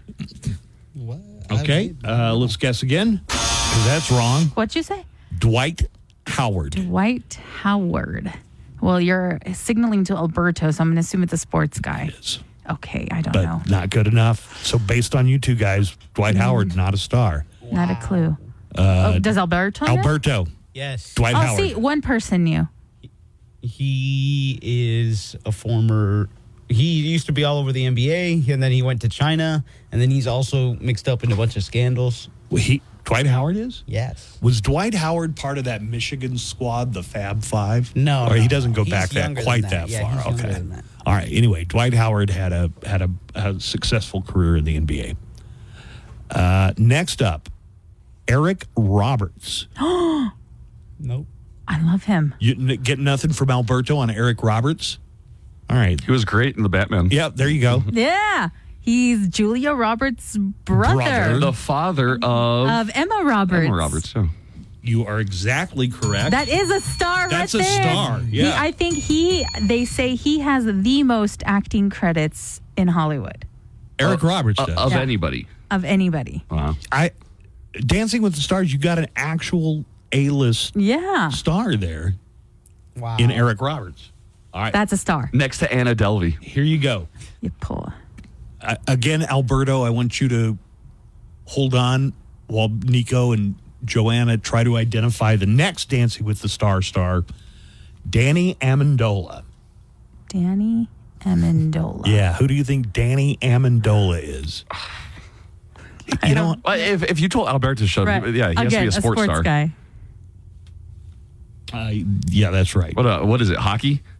Football. Oh, He was, Longtime Patriot. longtime Patriot with Tom Brady. Yeah, he was a Patriot receiver or a tight end or a running back. No, he's a wide receiver. He's a wide receiver, is he? is there any loose end? Pardon me? What are you saying? Nothing. It was stupid. All right. So Danny Amendola. Danny famous football player. Amendola. That's a good one. Chandler Kinney. I think we might have hit the point where You're tapping nobody's out. going to get it. I don't know who that is. I don't know who that is. No. Chandler Kinney. Alberto, you're the last one who could save. No. I don't know who that man is. It's a woman, and she's an actress. I'm sorry. I don't know. She was on Pretty Little Liars. No, I didn't watch that. Yeah, I don't know. I don't know who that is either. I'm afraid we have to say, not a star. Not a star to us old people. Maybe youngsters know who that is. What? She only has 400,000 followers? What? Not a star. Next up, a bugling elk. That's a star. Yeah. I'm sorry, there are no elks on this season of Dancing with the Stars. All right, here you go. Okay. And remember, I just give the name. I don't say what they're known for. Right. Okay. This is either Ilona Mar or Yona Mar. Ilona. It is Ilona Mar, and it sounds like you guys know who this is. I love her. She's a rugby player, Olympic rugby player for the U.S. team. She just got really famous this past summer. I follow her on social media. She is great. Really? Is there women's rugby? Yes, there is. Yes. And she There can Really? And she is amazing. She's so funny. She's so charismatic. She hot? Just has like Yes. this really amazing body. Ilona Go Mar. look for Sports Illustrated. Oh yeah, she just is on the cover of Sports Illustrated now. She is great. I love her. You just put Sports Illustrated. Oh my God, she's Look at that. jacked. Yep. Okay. She could beat us all up.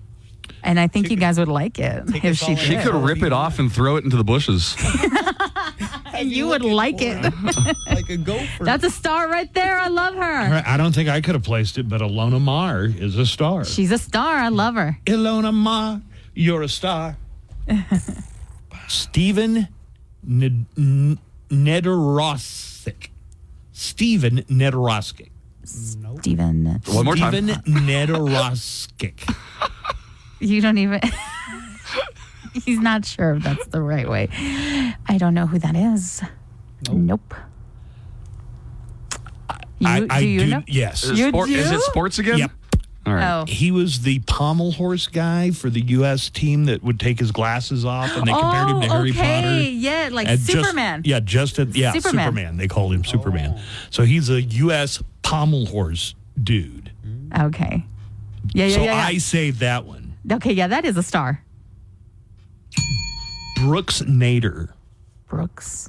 That sounds familiar. Is It that does sound familiar. Are they related to Ralph Nader? First thing I wondered. Are they part of the Green Party? Brooks Nader. Anybody? Nope. Alberto? No, I don't know who that is. Alberta, is your mic up? Yes. I need you to speak into the mic, honey. I don't know who she Don't is. be afraid of the microphone, Alberto. Just put it close to your mouth. Put it in honey. your mouth. Model, Not in your mouth, just near.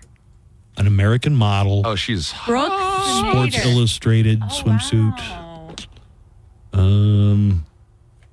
Wow. Are we going to consider her a star? Her grandfather, Sam Nader, is the assistant athletic director at LSU. You knew who Brooks Nader was. I didn't. Oh, I thought you did. No. So I have to say, unfortunately, not a star. She probably is. Excuse me. Right. I wonder how often we insult fans of these people when we do Are They a Star? Oh, my God. For Dancing with the Stars. All right. Just got a couple more here. Phaedra Parks is one of the stars on Phaedra Dancing with the Parks. Stars. Not a clue. Phaedra. Eric Roberts is the most famous person in this So entire far, list. Eric and Ilona. No clue who this woman is. And that Steven guy. I am sorry, Phaedra Parks. Oh, Phaedra You- Parks. Nobody knows who you are. Not a star. Who that? So, yeah, who is she? Real Housewife. Oh, That's all Oh. it says. Boo. All right, now the next two, somebody's going to get. If you guys don't get it, I know.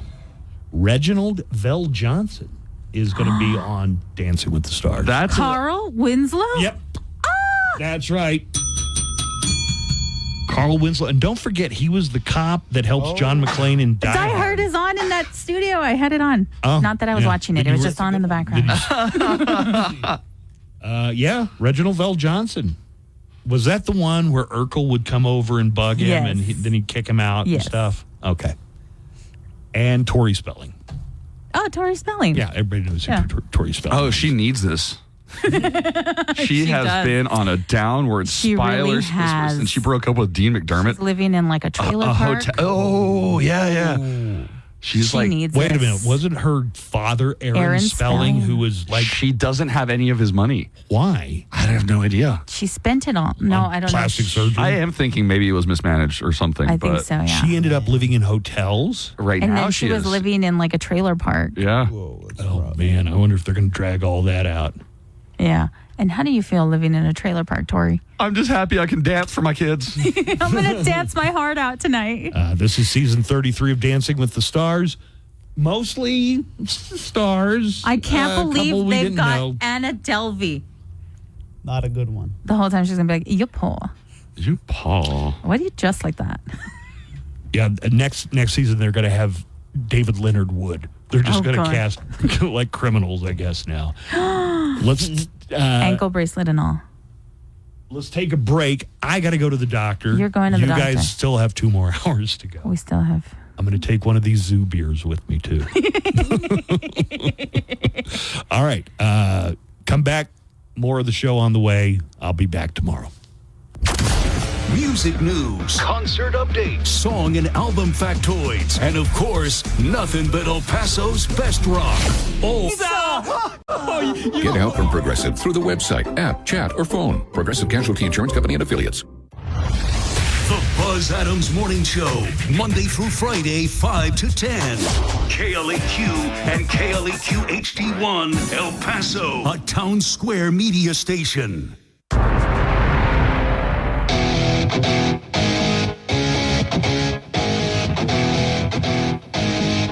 I'm trying to convince Nico to come over and fix my internet. You don't need to convince me. You've begged, like, you. Again?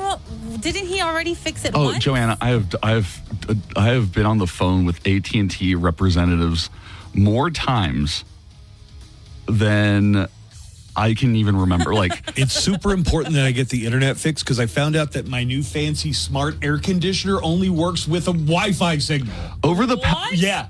over the past... The AC doesn't work unless it has access to the internet, and my internet's been out for 2 days. Isn't that insane, John? That is insane. That somebody thought it was a good idea to give Buzz air conditioner that only works with Wi-Fi. Downfall of... Put a switch or a knob or something I understand on it.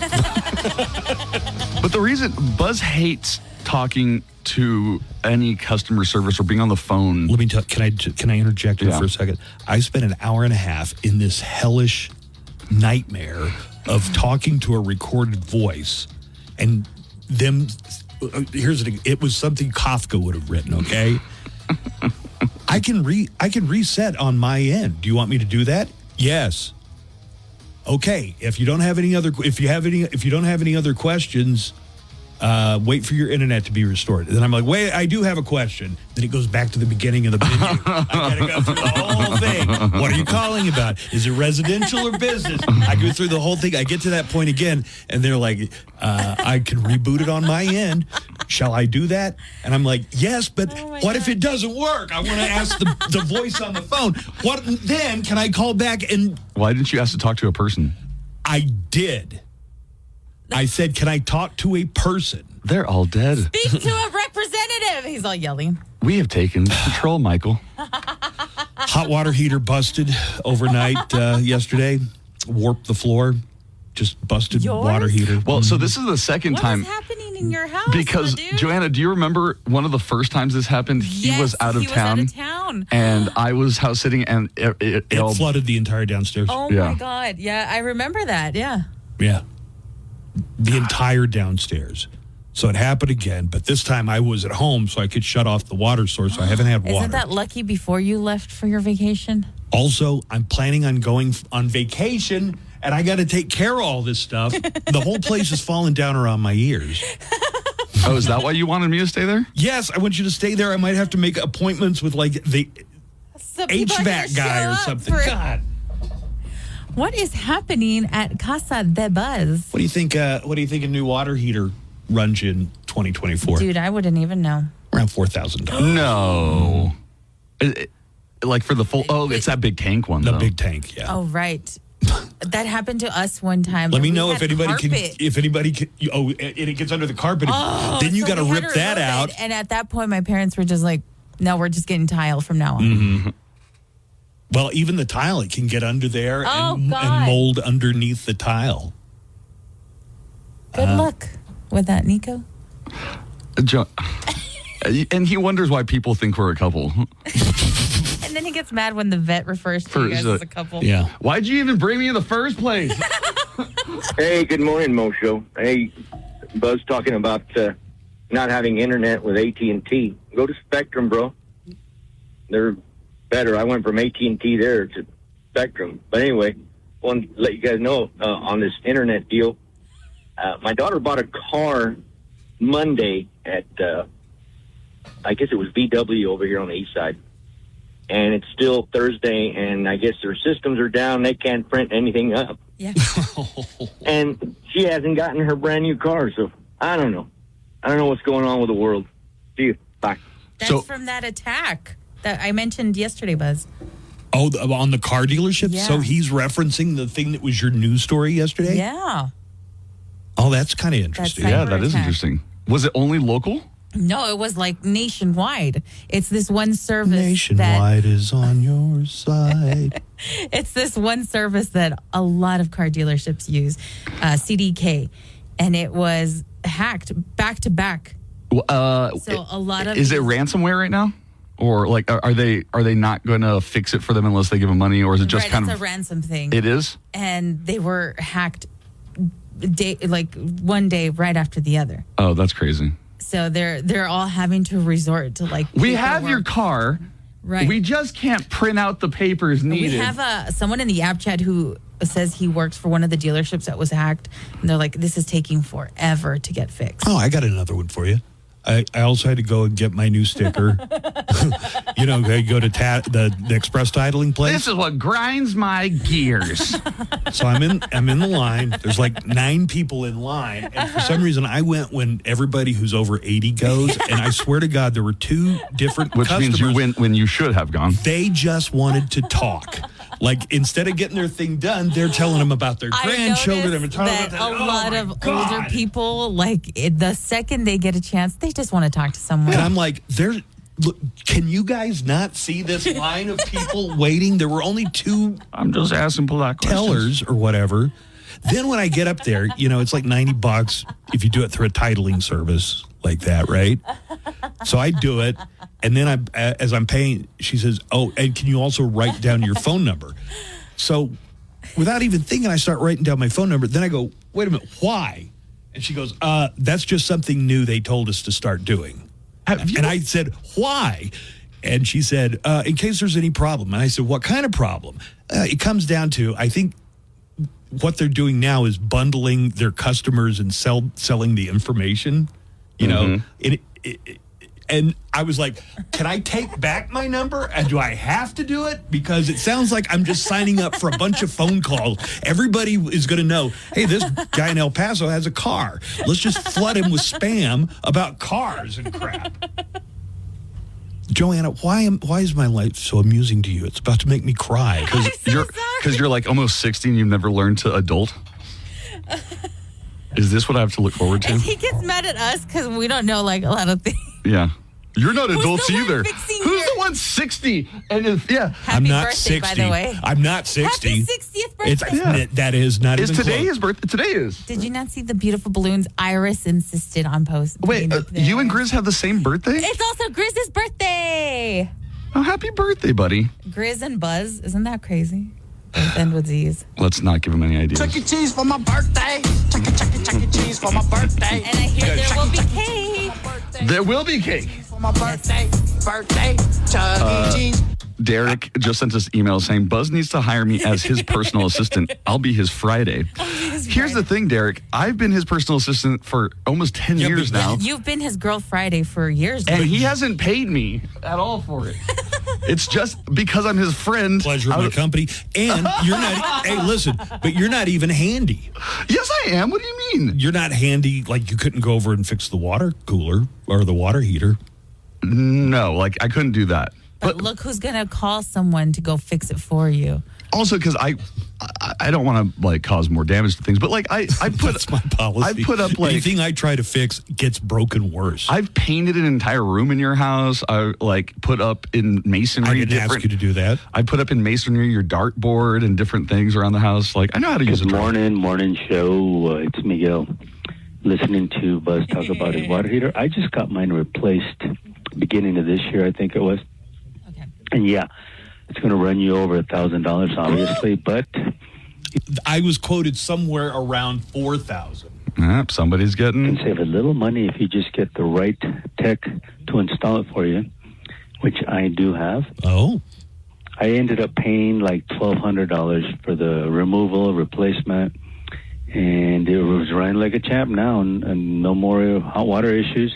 And if you guys, Buzz, if you need somebody to do that for you, I'd be happy to. Just ask for me over the air, Miguel. Oh, thank you. Okay. Yeah, Miguel. We are getting a lot of... I have an appointment. The guy's coming from Roto-Rooter today. In case of anything, we're getting a lot of suggestions of who you can call if you need someone. Who are you going to call? Ghostbusters. Maybe I'll just give the info to Nico. Yeah. Thanks. You know, I as I'm delegating here, I want Nico to focus on the internet issue. I'm trying to get packed. Dude, every break, he's just like, again, please. You got to come I've over. already said yes at least once. Like, no, at least 3 times by now. I have the busiest Also, day in recent Buzz- memory in front of me. Joanna, Buzz invites me to his house last night. And he's like, please, come on, you have to come over. Because he was going to be hanging out with Greg Sestero. Oh, yeah. You said you were going to go to state lining. Wait, get this, Joanna. So he's like, come on. I don't want it to just be us. Well, he would probably, I mean, Greg was going to I want to at least, I don't want to be the third wheel. I want to have. Because Greg was going to bring his Greg girlfriend. was going to take his partner. Buzz needed his partner there as well. So it was late, and I was already tired. I was with my cousin all day. Happy birthday to your cousin. Thank you. And I said, no, I'm not going to go. You enjoy yourself. So then I talked to him today. I was like, how was it? He said, I got the wrong date. It wasn't even last night. Greg got the wrong date. He was supposed to come over yesterday, but he's going to come over, and then I think we're talking about maybe going out to see Jim Ward at Cool Canyon Nights. Later. I would have shown up, and it would have just been us. Yeah, that's how it usually is. And you're like, was this just a big Was old this ruse? necessary? Was this a ruse? Chuck E. Cheese for my birthday. Chuck E. Cheese for my birthday.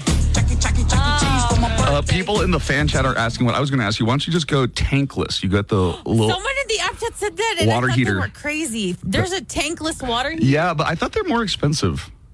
That's why I think a lot of people don't do it. Is there any way, I guess you just replace them before they break. I was going to say, is there any way that when they break, they don't flood your house and then do like untold damage to your... Like I was saying, if it could even get... I don't know if that's standard for every one of them. That's the way I know something is broken. I got a flood in my house. Buzz is like, what is this water? Hey, it's Chuck, your host for Loudwire Nights. Tonight at 7, we will rock the borderland with the best rock ever made and the best rock being made. Special guests, birthday and anniversary celebrations, and every night at 10. These statements have not been... Product is not intended to diagnose, treat, cure, or prevent any disease. The term natural references only the garlic in the product. Use as directed. El Paso's own live and local, The Buzz Adams Morning Show, 95.5 KLAQ.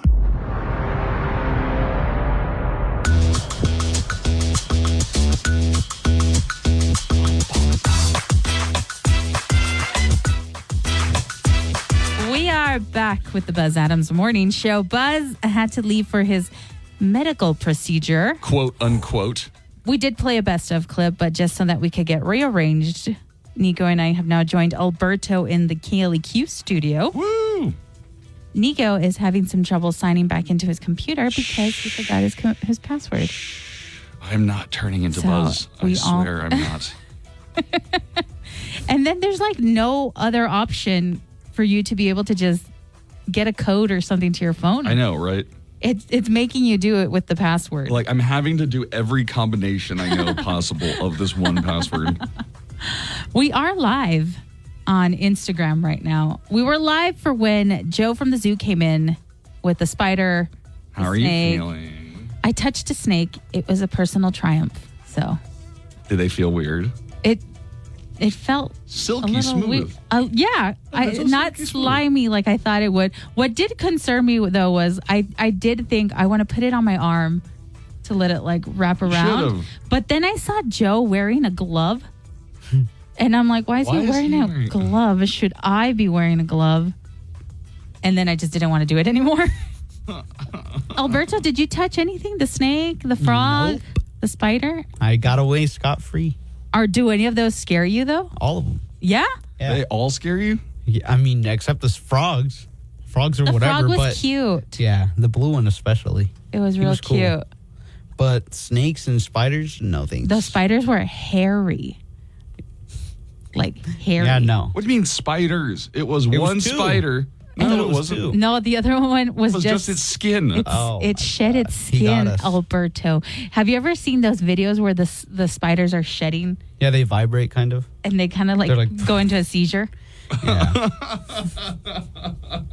Now imagine how that poor little spider felt shedding that exoskeleton. It looked a little thin. hurts. I was thinking, You're like, it looks a little shed malnourished. some extra pounds, yeah. I wonder if it hurts. Yeah. To shed a We should skin. have asked Joe that. Does it hurt when it happens? Nico, I can't believe you forgot your password. This isn't good. No entertainment news from Nico. Well, I don't. he does the regular I'm sorry, news. but no regular news. From I'm the Nico. one who does the entertainment. Speaking of, should we get into entertainment news? Let's do it. We can. All right. That wasn't it. No, that's not it. There we go. We did it. Woo! And now with your entertainment news, Joanna Barba. me, Not Nico. I'm sorry. Joanna Barba. Lady Gaga and Joaquin Phoenix soaked up the applause as Todd Phillips' villainous musical sequel, Joker, Folie à Deux, earned an 11-minute standing ovation at the Venice Film Festival on Wednesday night. The applause proved to be way too much for Phoenix because he left the theater after 9 minutes of clapping. Can you imagine? He's just like, are you guys ever going to stop? You guys, nope. No, well, I got to go. I got to take off.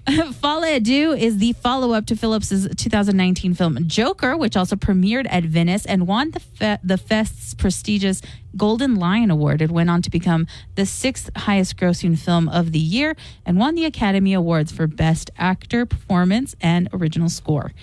Taking 2 years after the events of Joker, Folle à Deux adds star power with the addition of Lady Gaga to the cast and intrigue with a brand new musical element. According to its official synopsis, Phoenix's Arthur Fleck is now a patient at Arkham State Hospital and falls in love with music therapist Lee, played by Lady Gaga. As the duo experiences musical madness through their shared delusions, Arthur's followers start a movement to liberate them. Joker 2 also stars Brendan Gleeson, Catherine Keener, and Zazie Beetz and is set to premiere in theaters on October 4th. Oh, are you excited, Joanna? I'm excited. Actually, yeah, that one sounds really good. Okay, the reviews I've seen so far weren't the nicest. I have seen reviews that are not good. They're not good? Oh, my goodness. Yeah. And then I saw one that was like, well, if you like musicals, you'll kind of like it. Because it's supposed to be, they're calling it like a cracked jukebox musical. Joker 2 is startlingly dull, and Lady Gaga is drastically underused, according to USA Today. Just what I needed to hear. I'll still see it. I mean, yeah, I'm still going to watch it. But the reviews have been a little... It makes me not want. But it did receive 11-minute standing ovation. That's cool. Not as much as the 17-minute one that the other movie, I can't remember what it's called, but, 11 minutes is 11 minutes. A new animated Twilight series has been greenlit at Netflix. The series is based on Midnight Sun, the controversial sequel that serves as a retelling of the first Twilight book from Edward's perspective. Wow. Twilight. Tell me more. You're all good. Go on. Twilight, New Moon, Eclipse, and Breaking Dawn were published between 2005 and 2008, becoming an almost instant best-selling series. Midnight Sun, part of which was initially leaked online, came out in 2020. But all of the Twilight movies are streaming now on Prime Video, but no word yet on when Midnight Sun will premiere on Netflix. You totally look like a Twilight girl. I hate to admit it. Yeah. Did you watch all of those? I watched and all read of the them. books? I read the first book. Wow. Okay. But I didn't read the others. Were you Team Edward or Team Jacob? I was Team Edward. Well, I was Team Carlisle. Carlisle was the hot vampire. And the gothiest of them. No, he was the father. He was the doctor. Oh, like the dad of Edward. He was the dad of Edward and all that. That's Martin Sheen's character? No. Who was Martin Sheen's character? Not Martin Sheen. Michael Sheen. Michael Sheen. He was a Volturi. How dare you? That's a different vampire. She's offended. Group. Okay. The Minecraft movie, simply titled A Minecraft Movie, has landed its first trailer, and it sees the beloved game brought to life. Jason Momoa and Jack Black star in the new movie adaptation of the best-selling video game of all time. Per the official synopsis, 4 misfits, Garrett, the garbage man Garrison, played by Momoa, Henry, Natalie, and Dawn get sucked through a portal into the bizarre cubic world, and in order to make it back home, they'll have to master this world and protect it from evil things like piglins and zombies. While embarking on a magical quest with an unexpected expert crafter, here is a clip from the trailer. Damn it. Hold on. Technical difficulties. Bum-ba-da-dum. You can dream about here, you can make.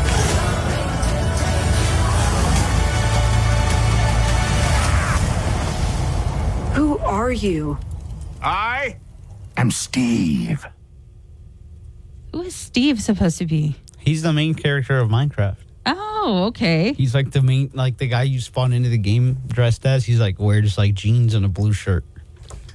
And he's That's what he's wearing in the trailer. That's what he wears. Jeans and a Thank blue God shirt. we had Alberto for this because I know, I right? had no idea the Minecraft guy is The named lore. Steve.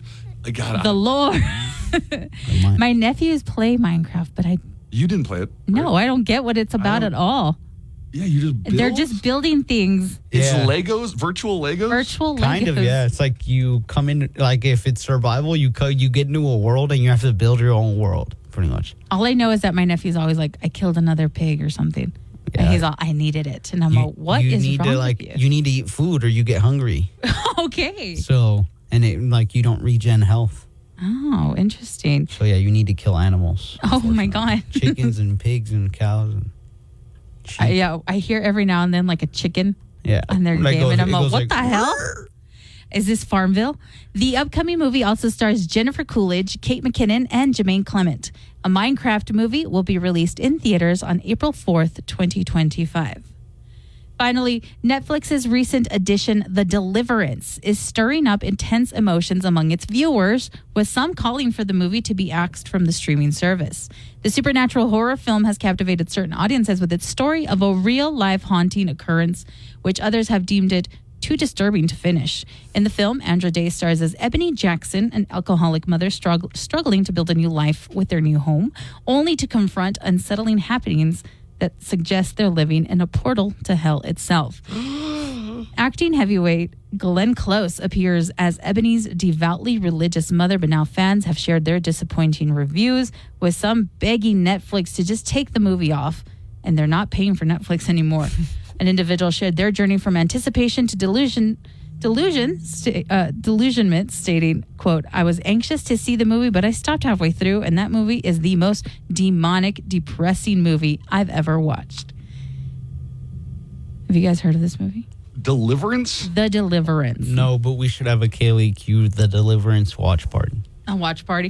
It says the most searched thriller online right now. I think it's in the top 10. Is it really that spooky? So some are saying that it's a terrible movie, and that is why they are asking for it to be removed. People are upset about Glenn Close in it for some Yeah, I don't know what Glenn Close did in the movie. I haven't seen it. Glenn. But this is only making me want to watch it more. It kind of makes you want to watch it. What is happening with Glenn Close? Look. So others have expressed outright regret for pressing play, with a disgruntled viewer posting, "Stop recommending The Deliverance. It's 2 hours of your life you can never get back." No one forced you to watch it. You could have just quit halfway through it. Do you ever get those things where it's like pushing it on you? Where like they're like, "Watch app this." Wants, yes, and I never do. But well, I have not seen it, but I think I'm going to watch it now, and I'll come back tomorrow with a full review. Lee Daniels' latest offering, The Deliverance, has caused much conversation as the horror flick features 8-time Oscar nominee Glenn Close, a weave-sewing white woman who moves in with her biracial daughter to help care for her grandkids. Interesting. Got a little racial undertones or what? I guess having her as the mother of a biracial daughter is rubbing some people the wrong way. Okay. Well, she's a great actress. Anyway, with your entertainment news, I'm Joanna Barba. We're going to come back. Got news? Hopefully, Nico will have news, but hopefully he'll get into his computer. I don't feel good about that one. And for whoever sent me a message that says, "Buzz," by now they are 4 knuckles deep in Buzz. .com/Get Fargo. Available on the smartphone versions of the Wells Fargo mobile app. Wells Fargo Bank N.A. member FDIC. Live from the KLAQ studios, the Buzz Adams Morning Show. Courtesy of Glasheen, Vyas, and Enderman Personal Injury Lawyers. At GVILaw.com. So, tell me what kind of food were they serving that was on that Titanic menu? Joanna, I don't know if you heard at the end of the late night roundup, but they were talking about the menu on the Titanic, and I was like, I wonder what they ate. So I really wanted to. They've got this menu. They didn't get it from the bottom of the ocean, right?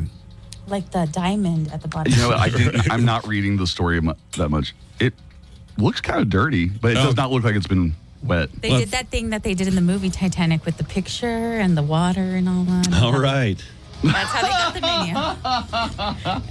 menu. Okay, so this is from April 11th, 1912. They would have hors d'oeuvres. I guess this isn't for the folks in steerage. No, this is a first-class dinner They probably menu. just got a potato. Yeah, right. Here's your potato. No, this is hors d'oeuvres of oysters, consommé renaissance, crème d'asparagus, salmon, hollandaise with hollandaise, white bait. Unless you're talking about the movie Lovely Bones, it's salmon. Salmon, and tornades of beef a la Victoria, Okay. Don't know what the hell it is. I don't know. It sounds so fancy that I've never heard of any of this stuff before. Tornadoes. Are they tornadoes? It says tornadoes, but tour is spelled weird. Tour. Squab a la Godard. All right, this one I had to find out what the hell a squab Buzz is. was like, "What's a squab?" Oh, squab. I'm like, "It's a bird. I'm pretty sure it's a bird." Squab a la Godard. So I looked it up. Science. A squab is an immature pigeon, typically under 4 weeks old. So it's a baby freaking the more pigeon. babies are more delicious. Like veal. They're succulent. Rat with wing flesh. Spring lamb with mint sauce. That actually sounds good. That sounds great. Roast chicken. God, do you guys eat much lamb? No, never. It's so good.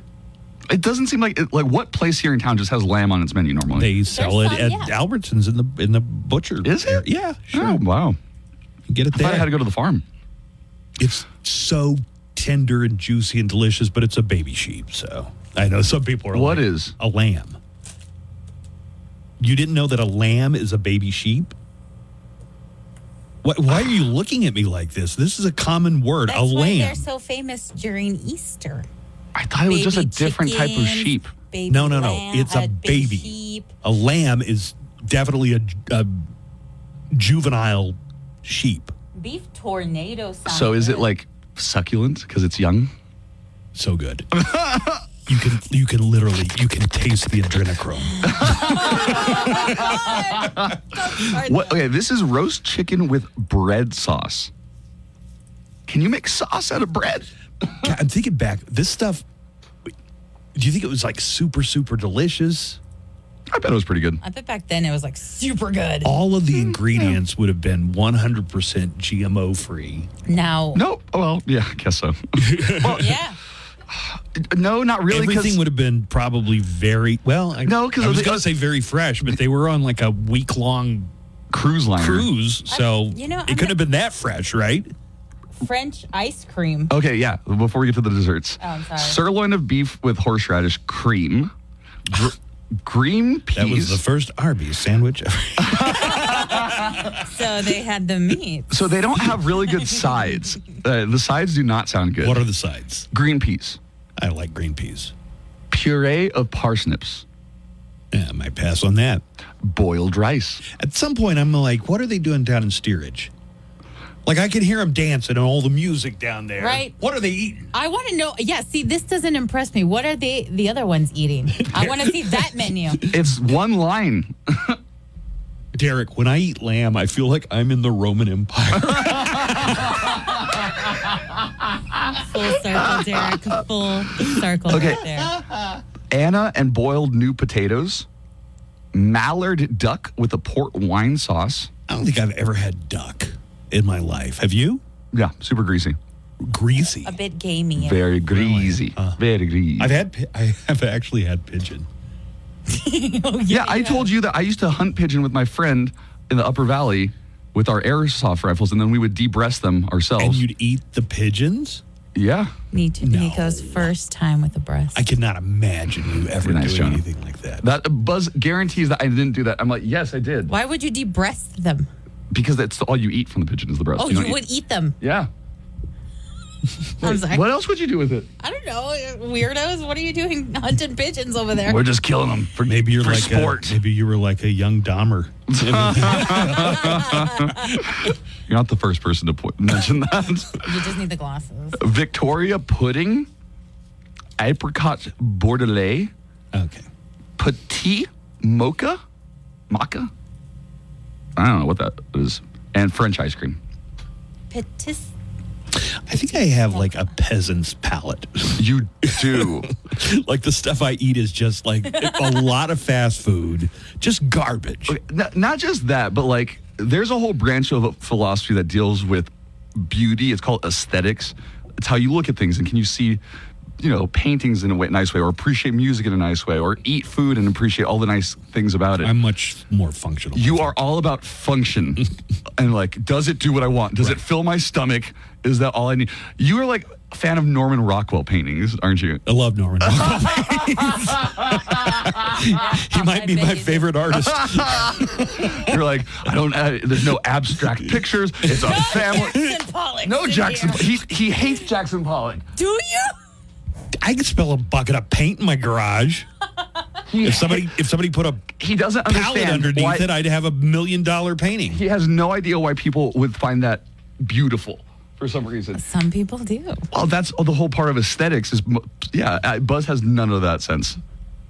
Which is why when you ask him, what decor would you like for your house? He goes, it's a Sherlock Holmes Game of Shadows. It's a mishmash of a lot of things. Yeah, it's a mishmash. Okay, I don't know how every subject turns on you. It turns on me, right? I'm sorry. No, we don't. We're appreciating you. No, yeah, we're kind of saying like, good for you. These are the Buzz. good things about you. Hey, I want to read something somebody posted on Nextdoor. Okay. And normally, like Nextdoor, there's not too many things that's like I'll wholeheartedly endorse that. Somebody writes, I've been kicking around starting a petition to force the transportation company responsible for the large windmill blades to come up with a better time to transport. Buzz Adams, did you write this? In addition to Mesa being closed down to one lane to the point that people are losing their minds, sometimes they're transporting these gigantic windmill blades, and that just shuts down Mesa for 20 minutes while they're doing that. Because they have police cars that get them through the internet. This isn't a joke, by the way. This guy wrote this seriously. I think he's joking. No, keep reading. I don't know if this has been a nuisance to anyone else. Oh, it has. But they seem to do this at the busiest time of day. Oh, he's complaining about Artcraft. I deal with it. For some reason, it starts in Santa Teresa. They got these windmill blades, and they've got to get them on the interstate. They come down to the Mesa exit, go under the overpass, and then up on the highway, and they do it. He's right, at like 1 in the afternoon during the lunch crowd. The worst time of day.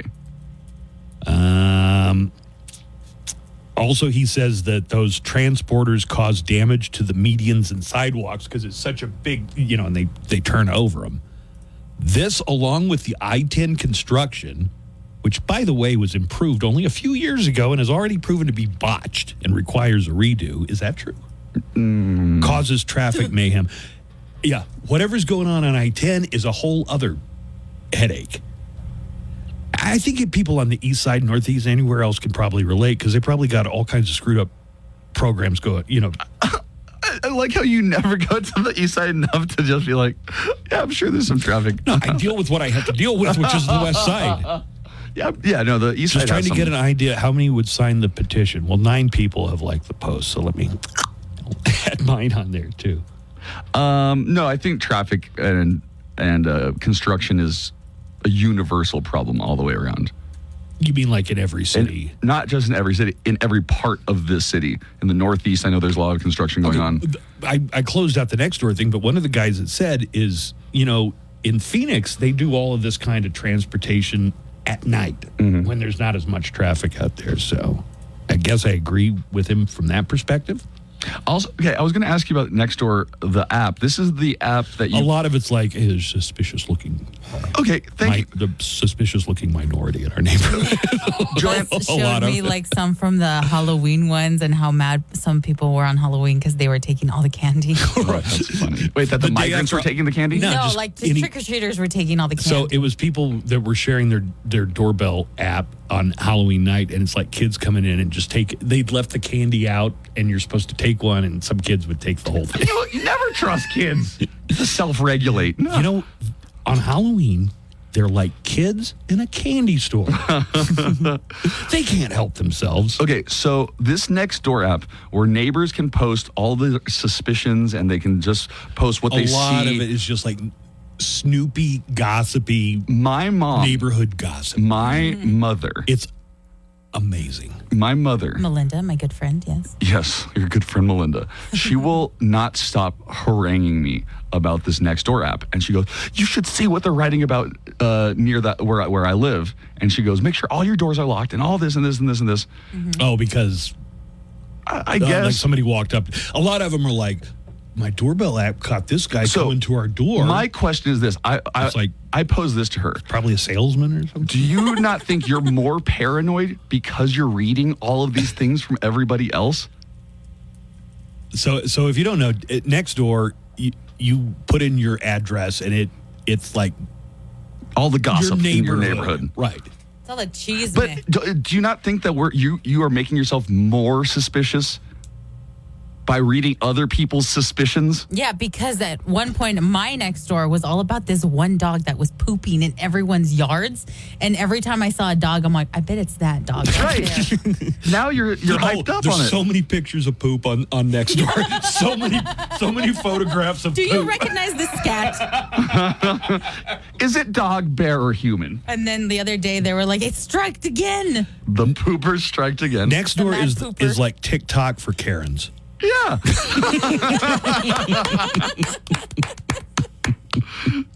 Good job, man. Artist interviews, Zoom music discoveries, celebrating artists' birthdays, commemorating releases, champion of all things rock. Guac. Mr. Please, give in to the guacamole bacon burger. Only at Carl's Jr. Big burger. Good burger. The Buzz Adams Morning Show, Monday through Friday, 5 to 10. KLAQ and KLAQ HD1, El Paso, a Town Square media station.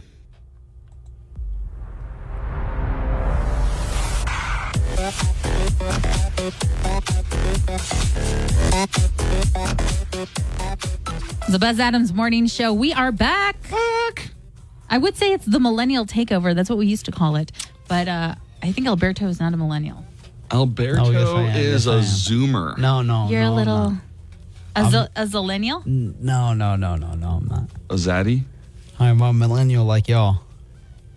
Are you though? I think you're like 10 years younger than me. You played Minecraft. And we You were the only one here who knew who Steve was. I played Minecraft, In Minecraft. yesterday. I just played it, bro. Yes, I was born in 98, so it's like when they started. Oh, so you're my unfortunately- nephew's age. He is like my nephew. Is he a Zoom? A Z? He's a Gen Z, yeah. Yeah. Aw, little Alberto. You know what's interesting? So I was just reading a study of 3,000 people. It was a poll by Field. It's I think a relationship website. And they surveyed Generation Z, Millennials, and Boomers, or Gen X. Okay. And you want to know the most surprising kinks being developed by... Oh, kinks. Yeah, kinks developed by Gen Z. Monogamy. That's a kink now? Yes, for 27% of Generation Z respondents, they said that their number one thing that they fantasize the most about is a monogamous relationship. You know what it is? So I think I read also another report where it's like Gen Z is doing away with the dating apps. They don't really want the dating app experience. They want something that we've seen in movies.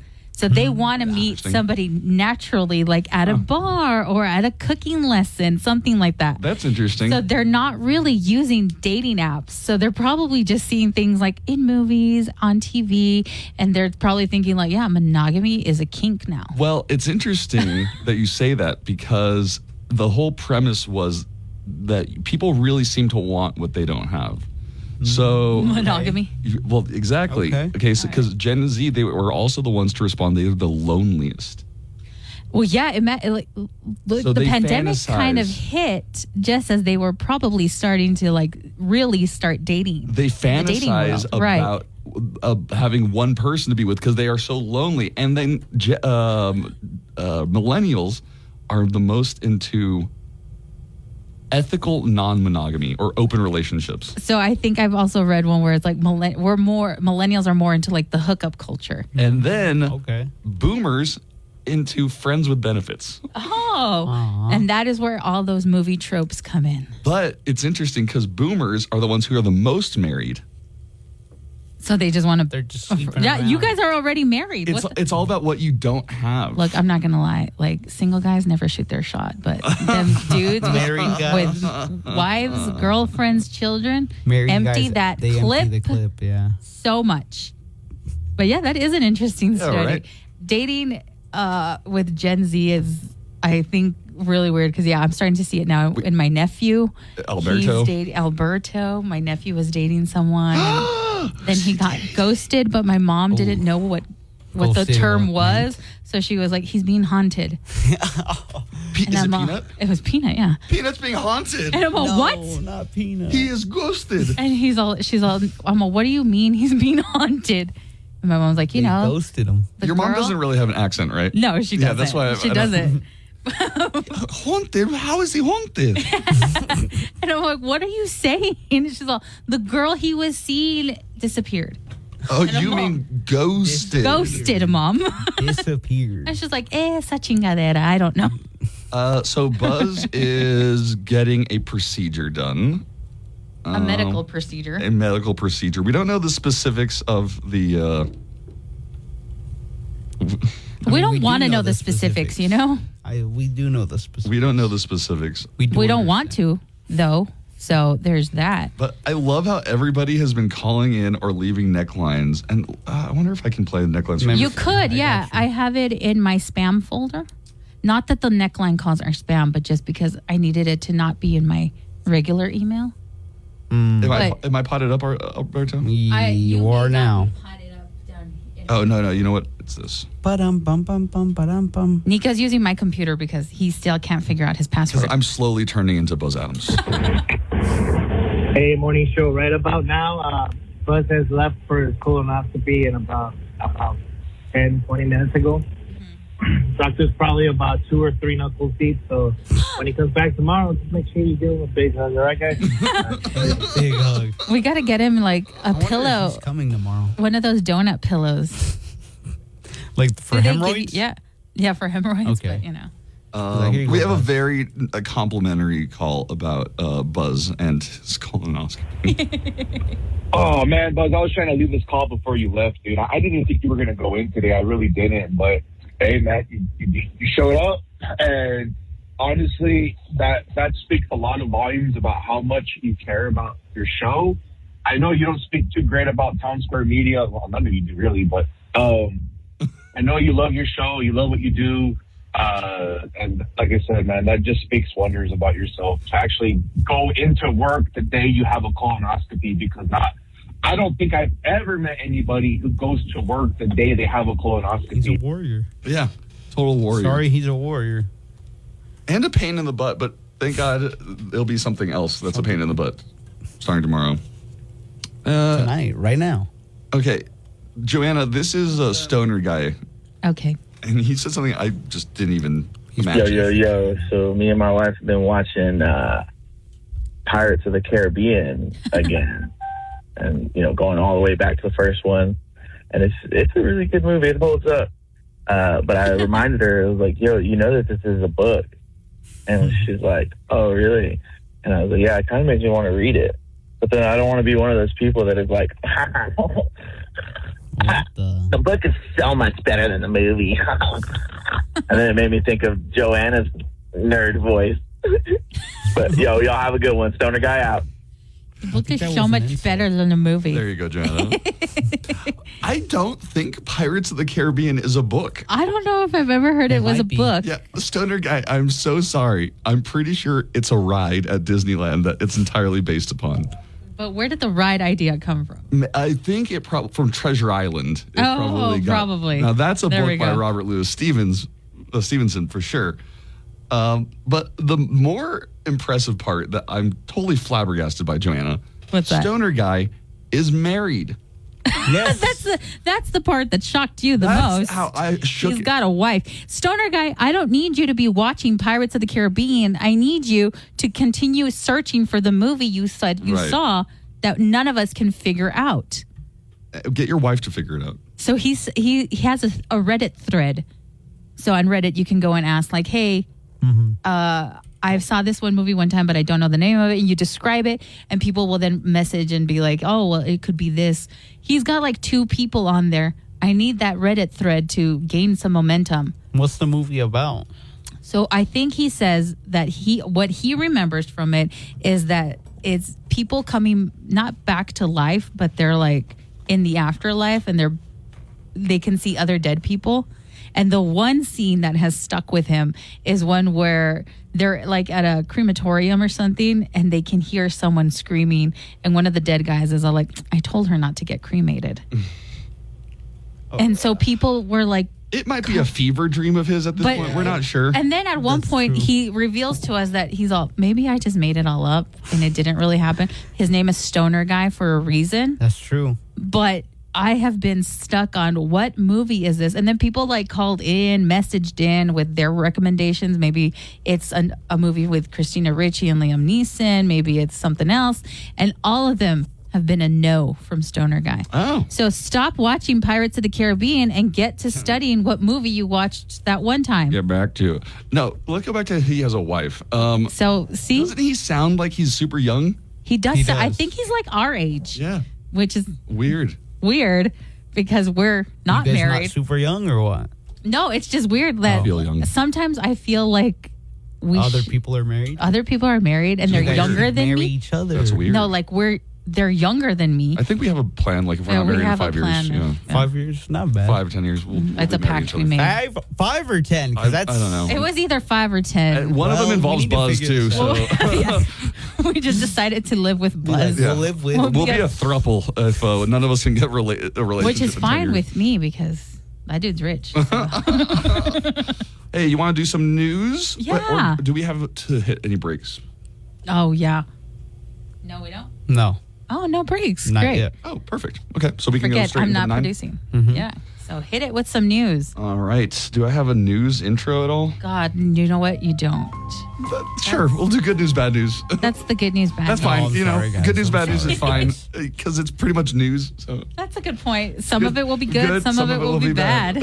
Thanks, Alberto.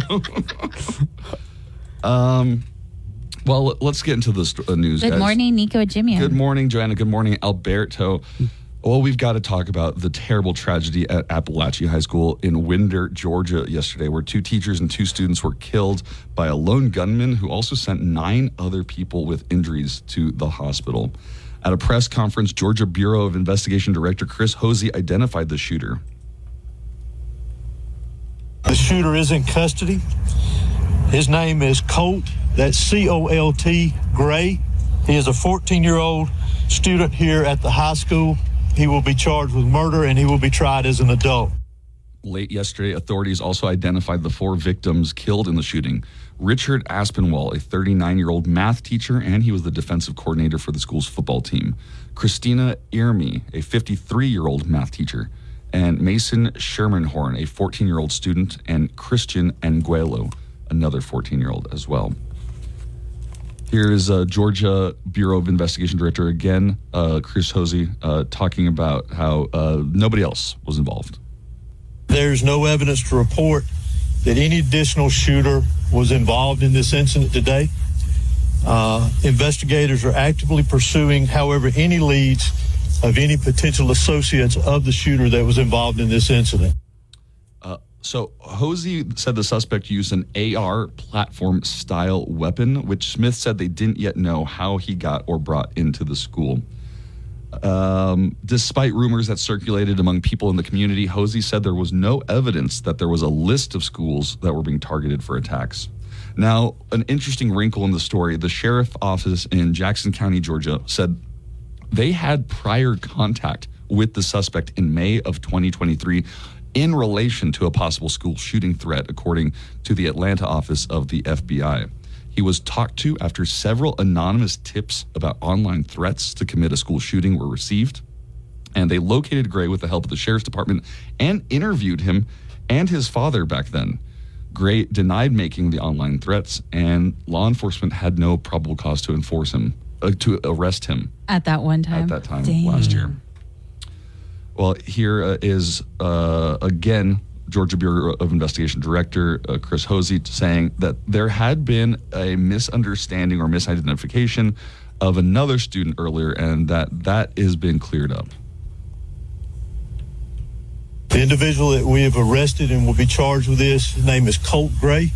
But there is another student here at the school with a very similar name. We want to ensure everyone that Colton Gray is not involved in this incident. Man, just another tragedy. Well, the economic news continues to trend in a troubling direction. The Labor Department reported yesterday that there were 7.7 million jobs open in July, which was down from 7.9 million in June, and the lowest number since January of 2021. Layoffs increased, but on the positive side, total hiring also rose to about 5.5 million for July. The data will play a part in Federal Reserve's decision on making a possible interest rate cut, as its next meeting is on September 17th and September 18th. And Jim Dreyer, an ultra swimmer nicknamed the Shark, returned to Grand Haven, Michigan yesterday, bringing an end to his fourth attempt to cross Lake Michigan. Dreyer managed it in 1998 when he started swimming in Two Rivers, Wisconsin, and finished in Ludington, Michigan. Why did he give up this time? Well, there are only 2 good hours in this 40-hour swim.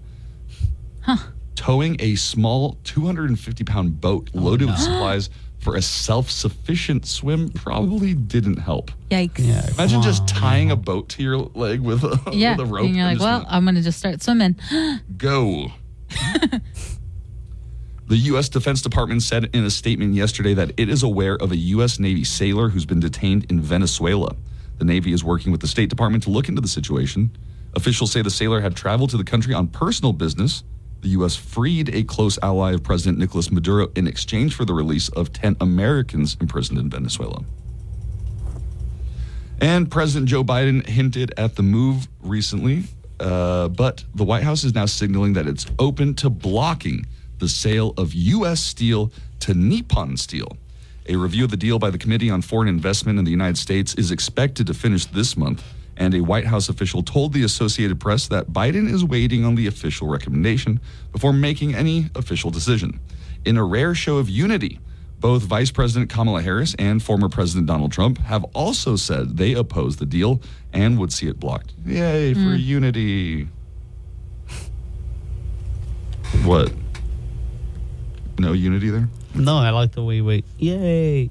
Unity. All right. I don't know if you guys have heard about this, but if you saw this viral image of a Navy man shooting a rifle with the scope backwards. Oh, God. You might have enjoyed some jokes at his expense. But it seems now that Cameron Yates, the commanding officer of the USS John McCain, and the man firing the rifle in the picture is not amused. He's not even in command any longer. The Navy said Yates was relieved of his duty as commander on Friday due to a loss of confidence in his ability to command the guided missile destroyer. They just had a picture of him shooting a gun off of the boat. And it looks kind of like patriotic. You could see the bullets kind of flying to the side. But then when you look closely, the scope is backwards. What he's looking into is like the part that's supposed to be looking up. And I guess that's enough for people in the military to be They're like, you know what? We can't trust you can't trust anymore. you to command. You're pointing it backwards. That's fair, though. I feel like that's definitely fair. A good reason to lose your job is you don't know what you're doing. Yeah. Right. Well, Hunter Biden's federal tax evasion trial starts today in Los Angeles. The president's son is accused of failing to pay more than $1 million in federal taxes between 2016 and 2019. Biden will be in the courtroom for the first day of jury selection. Back in June, he was found guilty on felony gun charges in Delaware after he lied about his use of illicit drugs when purchasing a firearm.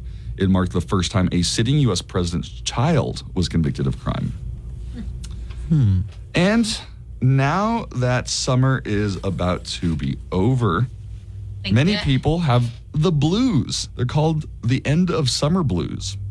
Well, Robert Duff, a PhD in clinical psychologist and host of the Hardcore Self-Help podcast, explains why. It means time off from school, a chance to be a bit lazier. When fall comes, it feels like go time is approaching, and you have to get back on track with all your normal responsibilities.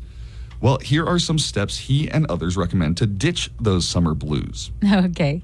Can you think of any? How do you do that? I don't get end of summer blues. No, because it kind of feels like But the it whole does year. feel like a little bit, you got to get into go mode because now the boys are back in school. So at my house, like things were all loosey-goosey. Like Hanging they out were for summer. hanging out, Okay. waking That's up an till like interesting point. 2 in the afternoon. And now it's like, go, go, go. They've got Wake up, school. wake up. They've got wrestling practice. They've got this. They've got that. I imagine if you have kids or anybody that is a Right. normal kind of like August is the beginning of things. Yeah, but for us, we're pretty much in the same cycle. Yeah. 24, all throughout the I mean, I don't really have to deal with them much because I'm not their mom. I'm just their aunt. But But I you're in see their my environment. sister like going Yes. back and forth. Yeah. Well, you can write down your worries. You can practice self-care. You can put a mental health plan in place. Look for the positives. Take time to evaluate your life balance and just appreciate the moment. Oh, all right. Self-care. A whole lot of self-care. In rock news, Green Day was forced to evacuate the stage for several minutes at the band's Comerica Park concert last night. Detroit police say it was due to someone flying a drone into the baseball stadium. The incident happened about 15 minutes into the concert, and the suspect was caught outside the stadium and detained for further investigation, and the show went on. Frontman Billy Joe Armstrong immediately said to the crowd, "How you guys doing? Everybody okay?" And they all came back. Well, that's good. Well, police are looking for a suspect after a 2-year-old was robbed in Brooklyn. The hell? That's right, a 2-year-old. Cops say the toddler was approached by a woman inside a laundromat on Monday night, and the suspect snatched a chain off the child's neck and took off. Oh my God. Got him. And what happened? Like, did the kid go, someone stole my chain? Bitch! Come on now. The kiddo was not hurt in the instant, thank Well, God. that's good. Yeah, but can you imagine? Give me that chain, 2-year-old baby. You don't need that chain. Like, come on. So I guess don't put chains on your babies. I That guess. sounds like a bad idea. What if he was To 2 begin with. Chainz kid, though? I mean, 2 He Chainz needs would at have least in a half a laundry chain, right? has to have at least a chain, yeah. At least one. Because he's a baby. Call him baby chains. Baby chains. Name of today's podcast episode. Baby chains. Are you okay with your hernia? I see you like Oh, I have to push it in all the time now. all the times. It's getting worse? It feels bad. like it's getting worse. It's popping yeah. out progressively more? It's popping out progressively more. I used to have a swim instructor who had a hernia in that very spot you're pointing at. His And name he was made you Taco. touch it? Yeah. No, but he would take his shirt off and he would have like a ball right here.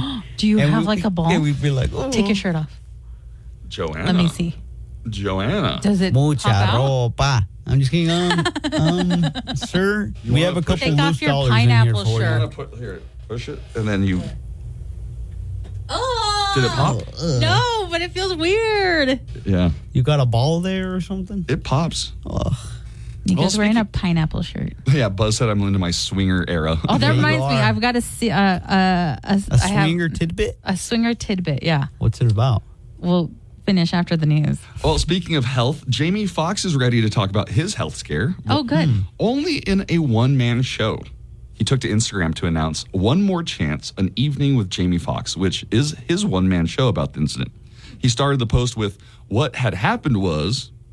The teaser promotes the show as with humor, heart, and inspiration. Back in April of 2023, Fox was on the set of Back in Action when he had a severe medical emergency and ended up in the hospital. And we never knew what happened. And we never knew. And I think this has been his play the whole time. Yeah, he hasn't said anything. I'm not going to say also, anything. why are we so interested in it? I don't care. Because it's Because now it's shrouded in mysterious. mystery. Yes, shrouded is the correct. Yes, absolutely. I don't know how many people are big fans of Ina Garten. I love the barefoot. The barefoot Contessa is Love her. I use her meatloaf recipe. It's great. like you would do anything for meatloaf, but you wouldn't I do love that. Not that. That meatloaf sounds good.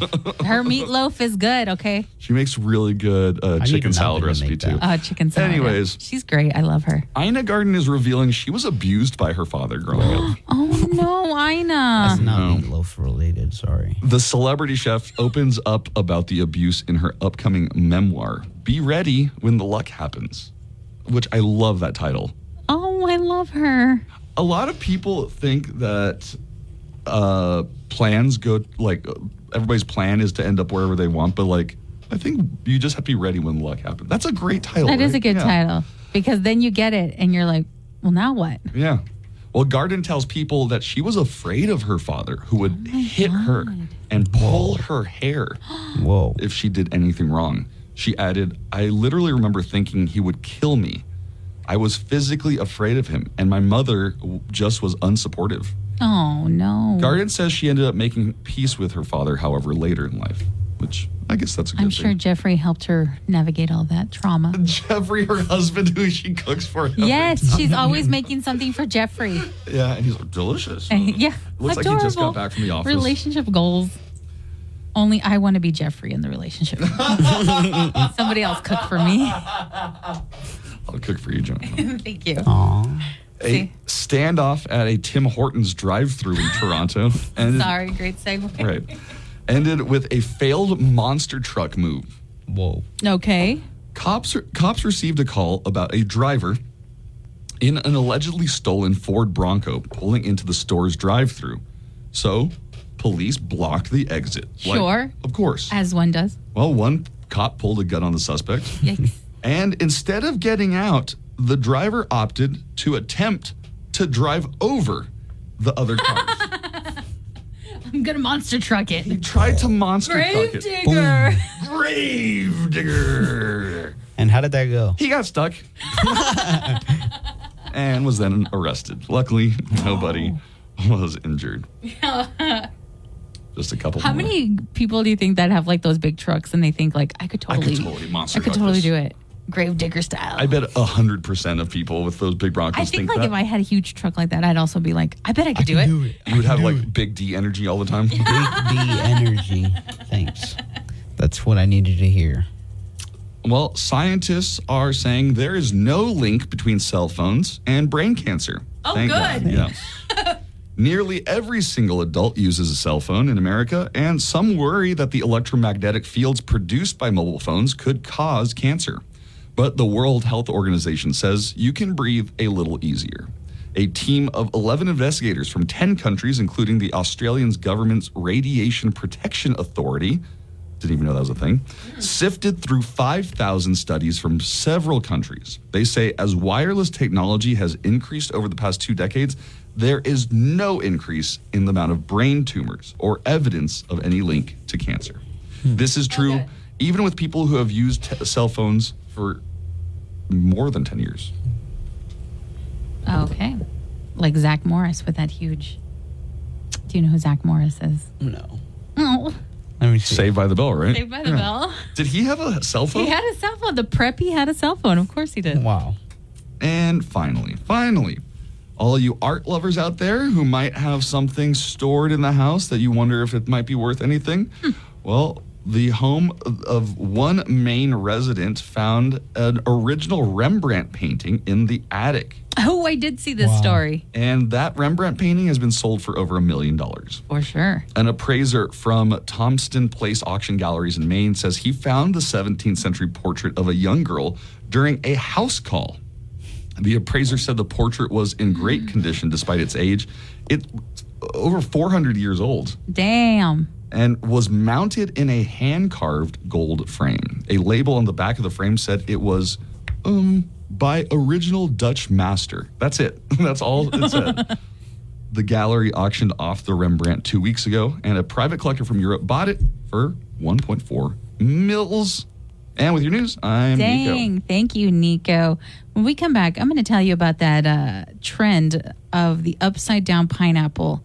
Now, here, we may notice that if it's an upside-down pineapple, what does it mean? You're into you're open. Yeah, you're into the swinging lifestyle. But over in Spain, they're using it for something else. And I'll let you know what that is when we come back. You know what's hilarious is in our app chat, somebody says, I know Buzz is gone, but I'm digging this threesome. Oh, how nice. Thank you. Oh, he means us three. I thought he meant like something he had on like the TV. The sexual Oh, act. like he was doing his own threesome somewhere else? No, we are the throuple. Yeah. Okay. All right. Yeah. Oh, that's great. Thank you so Thank you. much. Appreciate it. We'll come back with more of the Buzz Adams Morning Show right after this. Find out what's going on, quirky facts about our region, urgent things you need to know impacting your drive, and of course, nothing but El Paso's best rock. Yeah, UTEP said visit utep.edu/minerpalooza for event details. Big Sub and go Miners! Why do people listen to the Buzz Adams Morning Show? I love listening to your show. It's like listening to the radio edition of a clown show from a circus.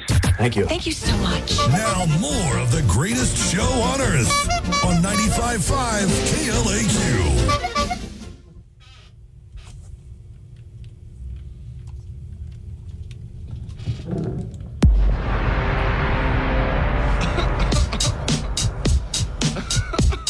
We're getting there. Hello and welcome back to the Buzz Adams Morning Show. Alberto, you are as bad at this as the first day. Like the first day. There's been no improvement. What's going on there, buddy? Yep. I thought you were gonna go, and we're back, and I was gonna be, and then but no, then you pointed at me, and I was like, oh no. You're like, wait, I gotta do something. Yes. We're getting there. I need a producer. We're gonna get it. It's been months. I know. It will Anyways. be almost a year. Almost a year. It's Alberto first step behind that board. Right. But I'll hand it to Alberto. Alberto only had like one day to learn absolutely. everything because I was already going to go on a vacation. And he just was thrown to We the wolves. couldn't figure out who was going to run the board for us. Well, thank you for So doing it. Alberto is the savior. Yeah. It's Appreciate it. this or nothing, or I'm back there again. Yeah. Well, we were talking about pineapples before we took a Because break. you're wearing a very lovely pineapple shirt. Thank you. Buzz was telling me, well, he was trying to make fun of me. Because, Buzz tries to make fun of me for everything. Everything. Like the second you walk, okay, I'm rarely in that studio with both of you, but the second you walk in, he's just ready, like just looking you up and down to see what can I make fun of for today. And people might not know why I'm on guard so much around. This is why Nico's always on the defense. Yeah, I'm very defensive because I have to prepare myself psychologically. He's your abuser. Your abuser. It is kind of like an abusive relationship. The way you said it so casually, like what that was like, Alberto. Oh. Well, what is this thing about pineapples, Joanna? So I think that a lot of us here already know that pineapple, or the lore is that when you have an upside down pineapple in your grocery cart, it means you're into a swinging lifestyle. The reason I brought up the Buzz making fun of me thing is because the second I walked in, he because was you're like, wearing a pineapple shirt. "What, are you swinging now? What, was that your swingers shirt?" It's like, why is my swinger? Because you got pineapples all over you. Yes, it is. But then you try to make fun of him too, and he just like ignores it. He's all like, I'm gonna pretend I didn't hear that. But you're wearing a lovely pineapple Thank you. shirt. So upside down pineapples. Somehow pineapples have been this thing where people say, oh, if you see a pineapple even like on their porch, it means they're into this swinging lifestyle. And there was a moment in time where I had like a pineapple lamp. Ooh. And I thought, oh my God. Am I a swinger? Am I That's a what you swinger? thought. A You were like, single. what? A single person. So do you want to know the history of this? Oh, there is a history to it. So supposedly the pineapple popularity as a symbol for swinging goes back to the 90s, but it really first appeared online in Urban Dictionary. Oh, look at that. 2006, and it gained an official definition on the internet in 2017. So on cruise ships, adventurous guests sometimes hang upside down pineapples on their cabin doors to signal they're open to swinging. Oh my God. Yeah. That is so funny. Because in some retirement communities, it's a loofah sponge. So I guess there's like certain communities you have to look out for and Right. be like, what's going to be the signal that this person is into a swinging lifestyle? I remember the loofah thing. That came first. The loofah thing came Yes. first? And had like, it's color coded. That's why. I always thought if you were a dude with a really hairy chest and you kept your shirt open all That the was time a and maybe loofah? had some Like some chains dangling in there? like that was you were into swinging. Like that's a swinger right there. That's a pineapple, basically. A pineapple. Well, apparently people in Spain did not get that memo because an upside down pineapple means something completely different over there. They are tired of the dating apps. So now single people in Spain are resorting to grocery stores, putting an upside down pineapple in their grocery cart to let other people know, hey, I'm single and I'm ready to mingle. Wow. That's a good place because the grocery store is a great place to pick up chicks because It's also that's a what my good friend place is- to Would you pick like me up to a feel guy, your yeah. melons? That because Okay. then you can kind You of see, that's look why into he's their single. cart and be like, what is this guy buying? Where are his priorities? It's just a bunch of Exactly. bagel bites. Son of a bitch, I'm in. Boom. Would you like to help me choke my chicken? Once Okay. again, that's why he's single. And then, yeah, I mean, a bunch of just like ground meat, you'll be like, okay, not into this guy. This guy's got like a thing with me, or when Yes. they're like Wait. have like a bunch of eggs, and you're like, that guy's really into protein. Uh-huh. What? You see some ground meat and say no? A bunch Yeah, of why do it. you Like see I it said, like- a lot of it. Like, imagine they have Like that two of the huge 10 log? pounders. Imagine they have two Have you of those. seen that log Yeah. of ground I've beef? always wondered. That I is bought not. one. We've bought that, but because I've got growing boys at Well, home. I buy it and I section it off you and I have to, freeze it. you Yeah. definitely have to section that log. Sex it off. That log I ain't do. gonna fit in the freezer, okay? You gotta section it off.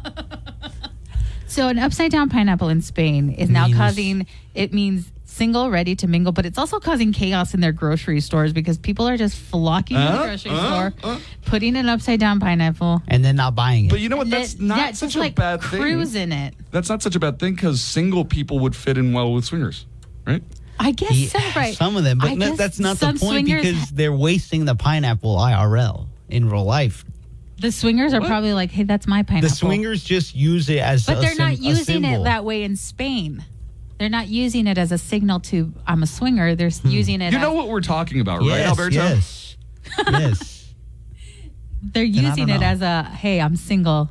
Let's hook it Let's up. mingle. So everyone's just like causing this chaos in the aisles of grocery stores in Spain because nobody wants to use dating apps anymore, which goes back to our Yeah. Gen Z and their weird dating habits.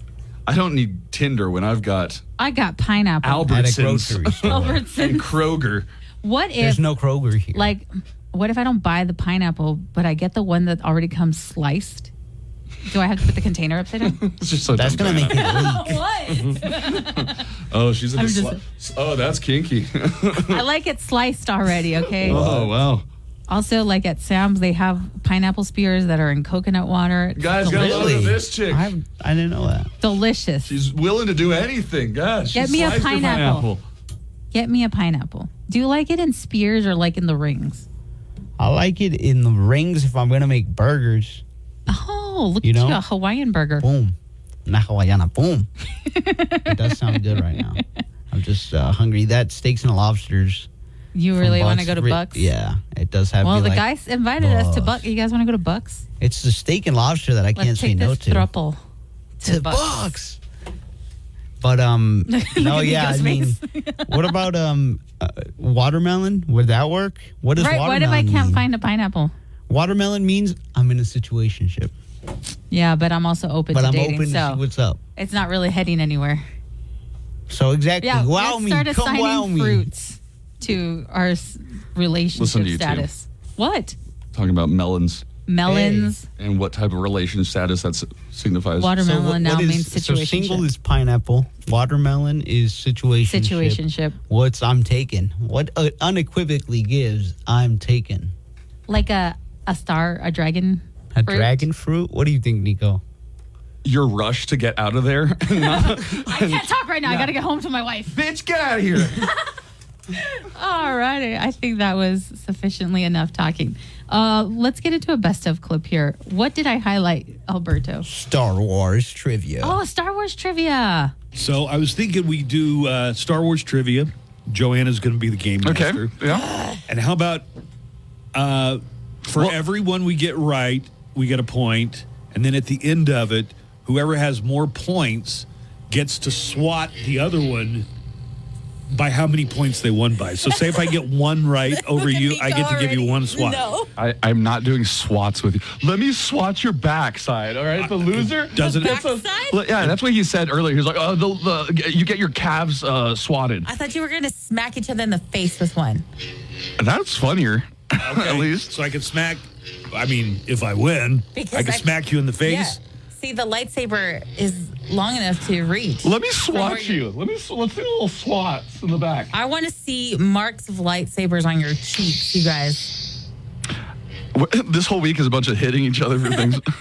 because We're still trying to get word on the churros for tomorrow. last week was very controversial Cinco de Mayo because we did the tortilla slap. Yeah, last year. Which was hilarious. We did Mexican trivia, and every time you got one wrong, the other person got slapped in the face with the tortilla. And A lot then we of people started found that- folding it to get more mass. Many people said they were offended by that, but to them, I would say Cinco de Mayo isn't even a serious Mexican holiday in Right. Mexico. Right. So if we can't have a little fun with that. And I'm Mexican, so I can say that. Okay. Joanna, how do you want to work it? You want to go back and forth? And Yeah, let's will you do that. also keep track? God, I'm the one that's more nervous for this. Okay, let's kind of set this up. Joanna, not a huge Star Wars fan. I've seen the movies, but I don't go into like deep details like you do. Okay, Buzz, big Star Wars fan. So this could All go my life, ever like, since I was in 3rd grade. See, this could go like really good or really bad. Yeah, it's always more nerve-wracking Either way- picking the trivia. Buzz is gonna complain, Yep. right? Not if I win. So I got a what do real you say, Trump policy. I won't complain as long as I win. And this is why we don't do a lot of other games.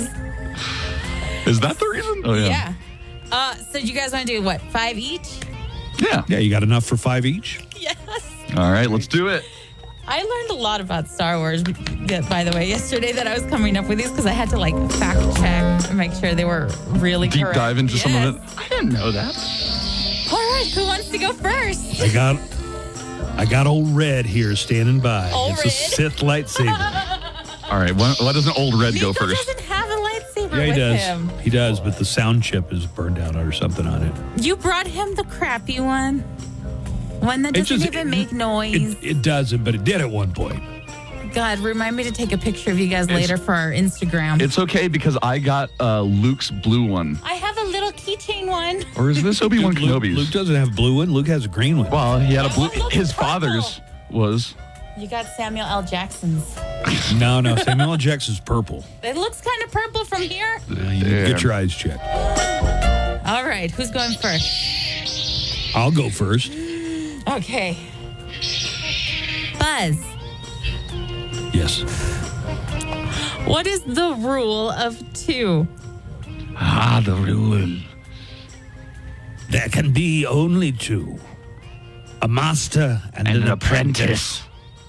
Okay, so are you guys doing this together? Or? I got one right. Yes. You agree that's right? Yes, So I that could is slap him correct. in the face with a lightsaber, right? Yes. That's not how it works? Not for each point. Like, that would be 5 slaps. At the end, however many Okay, you fine. get wrong. Buzz has 1. Yeah. All right. All right, my turn. Nico. C-3PO is fluent in how many languages? Oh, my God. 17,000? I don't remember the exact number. Over 3 million. Yeah. Is it 3 million? I don't know. Man, that's a No. tough question. When you're talking about those is big it? numbers, yeah, that's a tough one. Look, I didn't know what would be a hard one or what would be an easy one. He's a protocol droid, and he helps people with Over 60 million 60 language. million. Oh. So no for Nico. That's a 0. I'm 1 up on you already. Buzz, Yeah. in Return of the Jedi, what planet is the second Death Star orbiting? Come on! Is that an easy one? Yes. You ready? Yeah. The answer would be indoor. Okay. Yeah. The answer will be Endor. But they don't go down to the planet of sorry, Endor. They I'm go going down to in the the- 5th moon of Endor. I'm going in the order that I have. I guess I'm moon. That's 2 for Buzz, 0 for Nico. I swear, I'm just going in the order that I have them in. I'm just going to poke you right in the eye with this. I like the way this contest is going so far. All right, Nico, what is the name of the Wookiees' home world? The Wookiee homeworld of Kashyyyk. Nice. Correct. Also where Yoda has a second home and vacation place. Very good. Yes, that is correct. I don't get a bell? Oh, I'm sorry. I don't have No, a it's bell. Buzz has been doing all of his own sound effects. That's There's because your you bell. gave him the bell the other day. Buzz, What is the nickname of the Wookiee bounty hunter Snuva? Good. Finally, a tough one. This one comes from the Book of Boba Fett and maybe some of the novels. All right, I feel like I'm going here. I want to make sure that I'm not saying anything that's going to come off the wrong way. But he's Black Kassan. That's the nickname you're going with? Yeah. Now I am judging, like, questioning my answer. Don't question your answer. Go for it.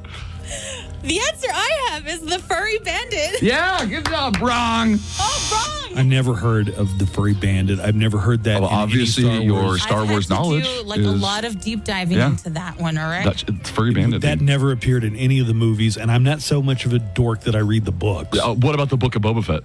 That's a TV show. And they didn't call him the Furry Bandit. What did they call him? Like Black Kazan. I think Furry Bandit. Yeah. Good question, Joanna. Good question. Let's go with the one I got, Yeah. and that's Furry Bandit. Good question. Who's next? Nico. Yes. What is the creature that lives in the garbage compactor of the original Death Star called? Yeah. That's a great question. Not a Sarlacc pit. God, what was the name of the monster? It has one eye. Just plops up. It just plops up. Ploppy? No. I Buzz, actually do you know did the answer? read this in a collection of Star Wars short stories. Wait, so this is from a book? But I don't read the book because I'm not that big of a nerd. This book I did happen to read. It's called From a Certain Point of View, and it's like different scenarios from background characters that you see in the Star Wars movie. And it turns out that So what's creature. the answer? Give me the first letter. It's a D. A Gorsuch. A Neil No, Gorsuch. A D. What? A D. Man, I can't think of it right now. Nobody got it. What is it? Dianoga. Dianoga. Interesting. Okay. Yeah, that's some trivia. That's some deep trivia. That's some deep Wait, dive. who was that? Nico? Yeah. Yeah, so he doesn't get it. No for Nico. Buzz. You never do the ones where you get wrong. Excited. Buzz. Yep. What is the meaning of the lettering written on Darth Vader's chest piece? Ooh, good question. There's no lettering written Yes, on it. Yes, there is. No, there's not. Yeah, there is. There is. There's buttons. It's ancient Hebrew.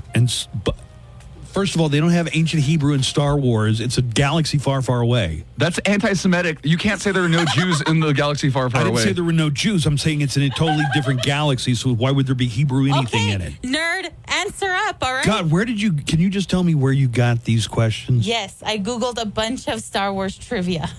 Oh, yeah, but you went... But this question was on so many of them. Now answer up, nerd. Yeah, nerd. It's not even okay. It's under the buttons. Like right under the buttons, there's some words? Yeah. Well, no, I mean, there's characters. It's lettering. Lettering. But it means something. L'chaim. It's not L'chaim? No. It means his deeds will not be forgiven until he merits. Nerd. I never heard of anything that you're talking about. Oh, I thought it said one to rule them all, one to find them, one to bring them all, and to the dark side guide them. No. All right. What's the score right now? Buzz 2, Nico 1. I'm catching up. I mean, the real loser of this is going to be Joanna for her question. No, it's not. Joanna, you have been doing a great job so far. He got one wrong, and he's already mad. I'm the losing one right now. I'm telling you, you're doing fine, all right? Thank you. All right, are we ready? Yep. Buzz's turn, right? Or is it my turn? No, my turn. yours? My turn. Yes, yours. Nico, in the first Death Star, what detention block was Princess Leia being held in? Detention block D. No. Is that your final answer? 11C? No. Apparently, 8B. this is one that a lot of people know. Do you know, Buzz? I thought it was. Could you steal? God, I'm the Landing one Dock sweating over 17. No, that was where the Millennium Falcon was parked. 17. Oh, my lightsaber just died, man. There it goes. You don't have a lot of stamina. I'm the one sweating over here. I don't know. Man, I don't remember, like, numbers. Okay, nerd. I can barely remember the droids' numbers. R2-D2? Yeah, I can remember And that. C-3PO? But, like, the one who was in Rogue One, I have no idea. I'm the one sweating over here. Yeah, I don't know. Just give me some letters and numbers. Don't know. AA23. AA20. The tension block. AA23. Yeah, that's it. All right. Are there any more? Yeah, Buzz, you want to do one more? Can I answer it in the voice of Jabba the Hutt? Sure. All right. Buzz. Bosk is a big name among the bounty hunters. But his yellow jumpsuit also made an appearance in another famous sci-fi franchise. What franchise is that? Whew.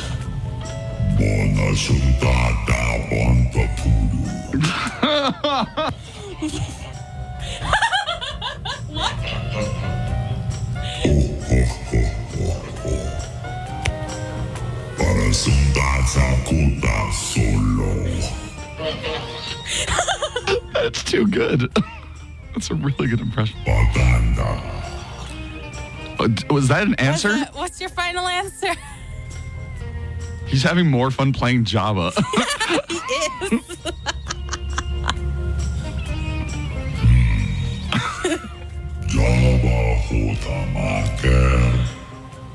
I already forgot what question it is. 2001 Space Odyssey.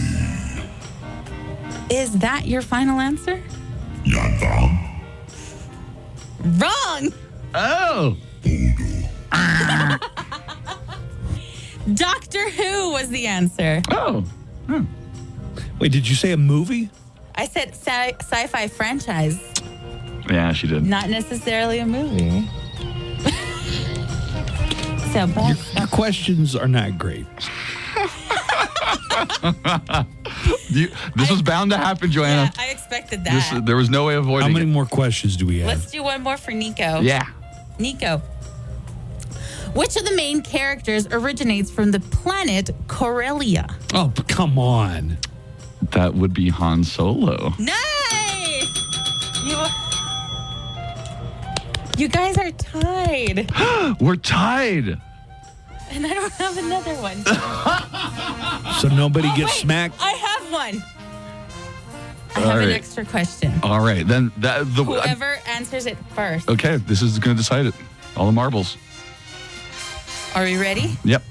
What is the name of the planet where Anakin Skywalker loses the duel against Obi-Wan? Mustafar. God dang it. Nice! Nico wins! Yes! I thought you were saying loses the jewel. The duel. The duel. And I was thinking, oh, it's I from one of the clearly stupid said novels or duel. something. You're thinking Run the Jewels.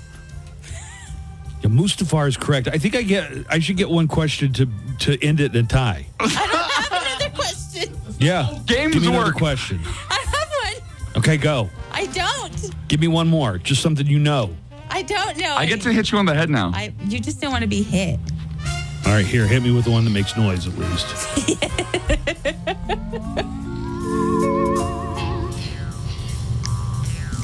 Oh my God. That's heavy.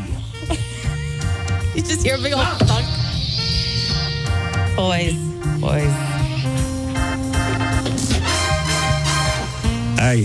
I hate putting trivia questions in the hands of anybody other than myself. I knew he was going to complain. So I was just like, screw That's it. what you got to do, Joanna. Just go into it knowing. Go ahead, tell me a Star Wars joke. Okay, how does a Wicket get around Endor? Ewoks. Ha ha ha. I don't know. Where did Luke get his bionic hand? At the second-hand store. Who won?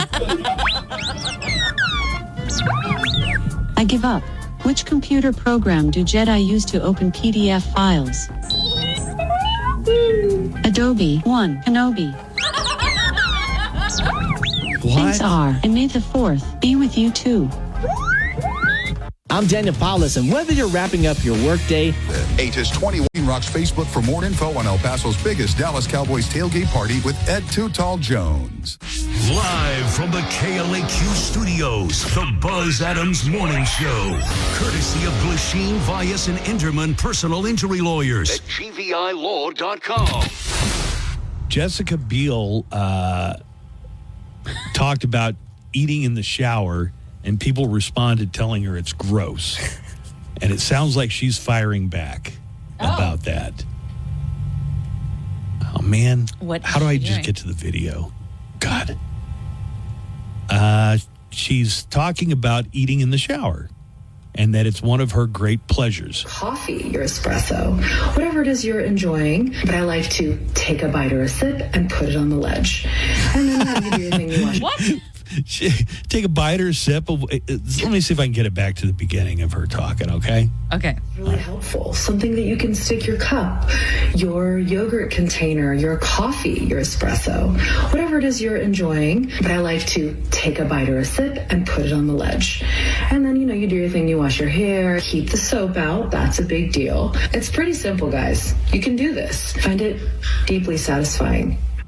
All right, so no for me, dog. DeBiel added that when chewing food in the shower, you have to keep your mouth closed to avoid getting water in it. You know how you really can avoid getting water in it? Don't do it. Yeah, exactly. All right, so there was a little bit of backlash to this. Okay, so she's saying, take your croissant, whatever, put it on the edge of the shower. No, I don't know.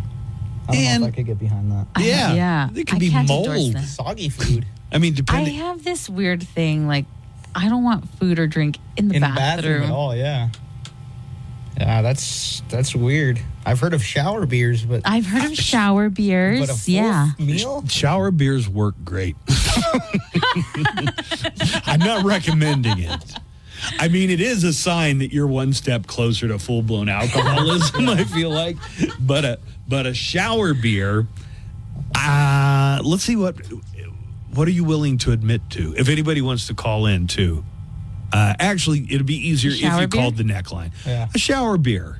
I had two callers recently. One wanted to do an Am I the A-hole? And another one was called to tell us that Bella Salazar from the Linda Lindas, the guitar / bassist, is his niece. He's a listener of ours. Well, listen, I want to find... I'm going to... You know what? Tell us more about the Linda Lindas. As soon as I get a minute here, I'm going to bring up some of their music. Cool.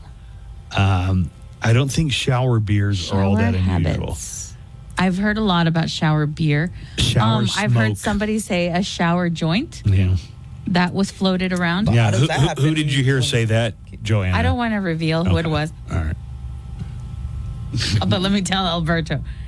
I'm just going to. Yeah. In the shower, it just takes the hot air. It takes everything. I guess so, right? The steam and all that. Shower orange, I've heard.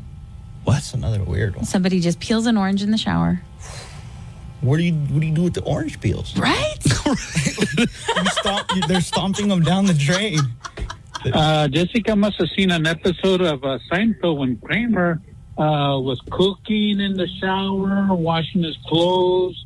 I remember he made a salad, and it was real funny. A salad? You know what is something like that I've heard commonly done in the shower that in practice it's not great. I'm talking about shower sex. Oh, that's dangerous. Oh my That's God. dangerous. I'm sorry. I looked up the video of Kramer. He's making a salad in the shower. He's peeling a carrot. Mm-hmm. He stuffs it down the drain.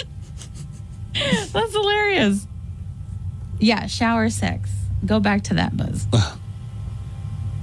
Not as sexy as they would make it seem to be. You know, every time I'm in the shower and I'm all like, do I want to have shower sex? I'm like, this would be awkward. Do you bathe also? Or What? do you just go into the shower solely for the sex? and then shower and do everything you need to. No, I at the think end. I think typically, I think you lather the partner up. The partner lathers you up. But at some point, when you're in the shower, your skin gets kind of like rubbery. You know what I mean? Uh-huh. It doesn't respond like skin anymore. Mm-hmm. It's kind of like it almost squeaks like if you were rubbing a balloon. Yeah. Hey, yeah. And you're not the same unless you're exactly the same height as your partner. Things are going to get There's going to be a awkward. differential. One of you is going to have to crouch. And if you don't do squats at the gym all the time, you're going to tire out real quick. Yeah, shower feel like sex you would need- extremely overrated. You would need like a lot of a lot of squats, but also like handles in the shower. Yeah, you need a specialty built shower. Yeah, they have those for elderly For the people. elderly, where they put like the bars and stuff so that they don't fall. You would need that for shower sex. Again, do you bathe? What do you mean? Do you take a bath? Yeah, like do you use shampoo Wait, in the shower? in the shower? Yeah. For shower sex? Yeah. Yeah. 2 birds with 1 stone, right? Before or after? God, I don't know. During? No, that wouldn't work. I've already stated that I believe it's extremely, extremely overrated. Dude, I sometimes slip or almost slip in the shower all the time. my So own. on my own. I can't be adding another person in there. I can't even. Well, they count might the break time. your fall. Or maybe they'll catch you at the last minute. That's a good point. Hey, you guys are talking about the shower beers? I mean, no, but it's not close to being an alcoholic. I said it was one step closer. The women can have their little glasses of wine and their candles when they're taking a bath. Guys can have their shower beer. All right, man. Thanks a lot. Sir, you have convinced me. I totally come around That's on a good this. point, yeah. Women can have their glass of wine. Nobody should feel guilty about their shower beer. But what about if the shower beer is taking place at 6 a.m. before work? That's the Yeah. alcohol. That's where it becomes a problem. That's a little concerning. Did you say we have one more break this hour or no more breaks No more this breaks hour? this Oh, hour. God. Yeah. God, there is an example of somebody calling in and making a cogent argument that completely made me change my mind.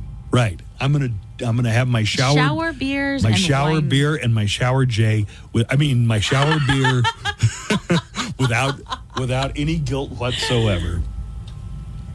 Or just be a Kramer and start making a salad up in that shower. And washing your clothes, you save a little water. Boom. You know, and this may be points against my man card, but I'm going to say it anyway. Yes. About once every other week, I take a bath. Oh, nice. I feel like. You have a very nice bathtub for it, too. Yeah. Have you seen my bathtub? I have, yeah. The last time you had a party, I jumped in and had a nice little bath. Did you? Yeah. I just watch you while you sleep. But no, the last time I had like a good bathtub, I would take baths. In fact, one time this girl came over at 3 a.m, saw my bathtub, and was like, "Let's take a bath now." Wow. And I was like, "Ma'am, it's 3 a.m." That's pretty tempting, though. Did you take a it's hard bath? to say no. No. Was yeah, it a is. girlfriend? No, she wasn't my girlfriend, but I didn't say no. I Was it like, somebody "All that right." you hooked up with? Yeah. Oh, okay. Nice. We're learning so much about him. I feel aren't like we? yes. This has been Alberto Day. We have found so much out about Alberto. I feel like there's some parts of your body you don't get in all the. As you could shower all you want to, and you're not going to get in some of the crevices as well as you do with a bath. But I've heard other people say, everything that washes off is just floating there in the bath. Yeah, you're And it's- marinating in your own juices. Mm-hmm. Carne en su jugo. I've heard people even say after you take a bath, you need to take a shower. I do that. Well, I'm not doing that. But he barely shower. What are you talking about? In the summer, Alberto. Oh. He likes to just dip into the pool and That's a count shower. that as a shower. It's a shower. Yeah. The chlorine cleans away all the sins and such. It's like lye soap. It's like old-fashioned homemade soap, probably. Kills all the fleas and stuff. I mean, the longest I've ever gone is a week. Of no showering? Yeah, but I'm getting in the pool every day. In the summer? Yeah, of course. Shower. Does it make any difference that after I get out, I have like a hose, and I'll kind of hose the pool chemicals off. Well, a lot of people are giving case. us tips like for shower sex. Oh, okay. Handicap shower with a seat works pretty good. They said throw a lawn chair. Like a reverse cowgirl. Showers with benches included. Showers with benches included. Shower stools or built-in seats. I do have a built-in seat in my shower. You do? Yeah, but it's got all kinds of shampoo and soap and that's the holder. It holds the shampoo. Yeah, and that's stuff. where all the stuff is. That's where your potions sit now. That's correct. Shower joints all the time. That's hilarious. We started a revolution. Shower Jays. You ever been in a really hot shower? Like super hot. It's steamy. Yeah. And then I'm like, how did I get here? Because you start off like not so hot, and then you're like just a little bit more hot. I'm talking about. And then suddenly it's scorching. It's fogging up. It's a hot shower. And then you cut the cheese. It smells so much worse. Yeah. Hey, why do farts smell terrible in the shower? It's that steam. It's got to right. It's got to. The steam has to activate the odor. I don't know why, but it is ungodly. It really is. We just talk about anything on this show, don't we? Yeah.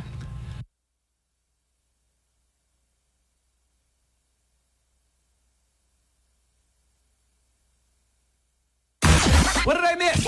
Oh, I can't believe I missed it. Did you miss the Buzz Adams Morning Show today? I missed everything. Just use the KLAQ mobile app.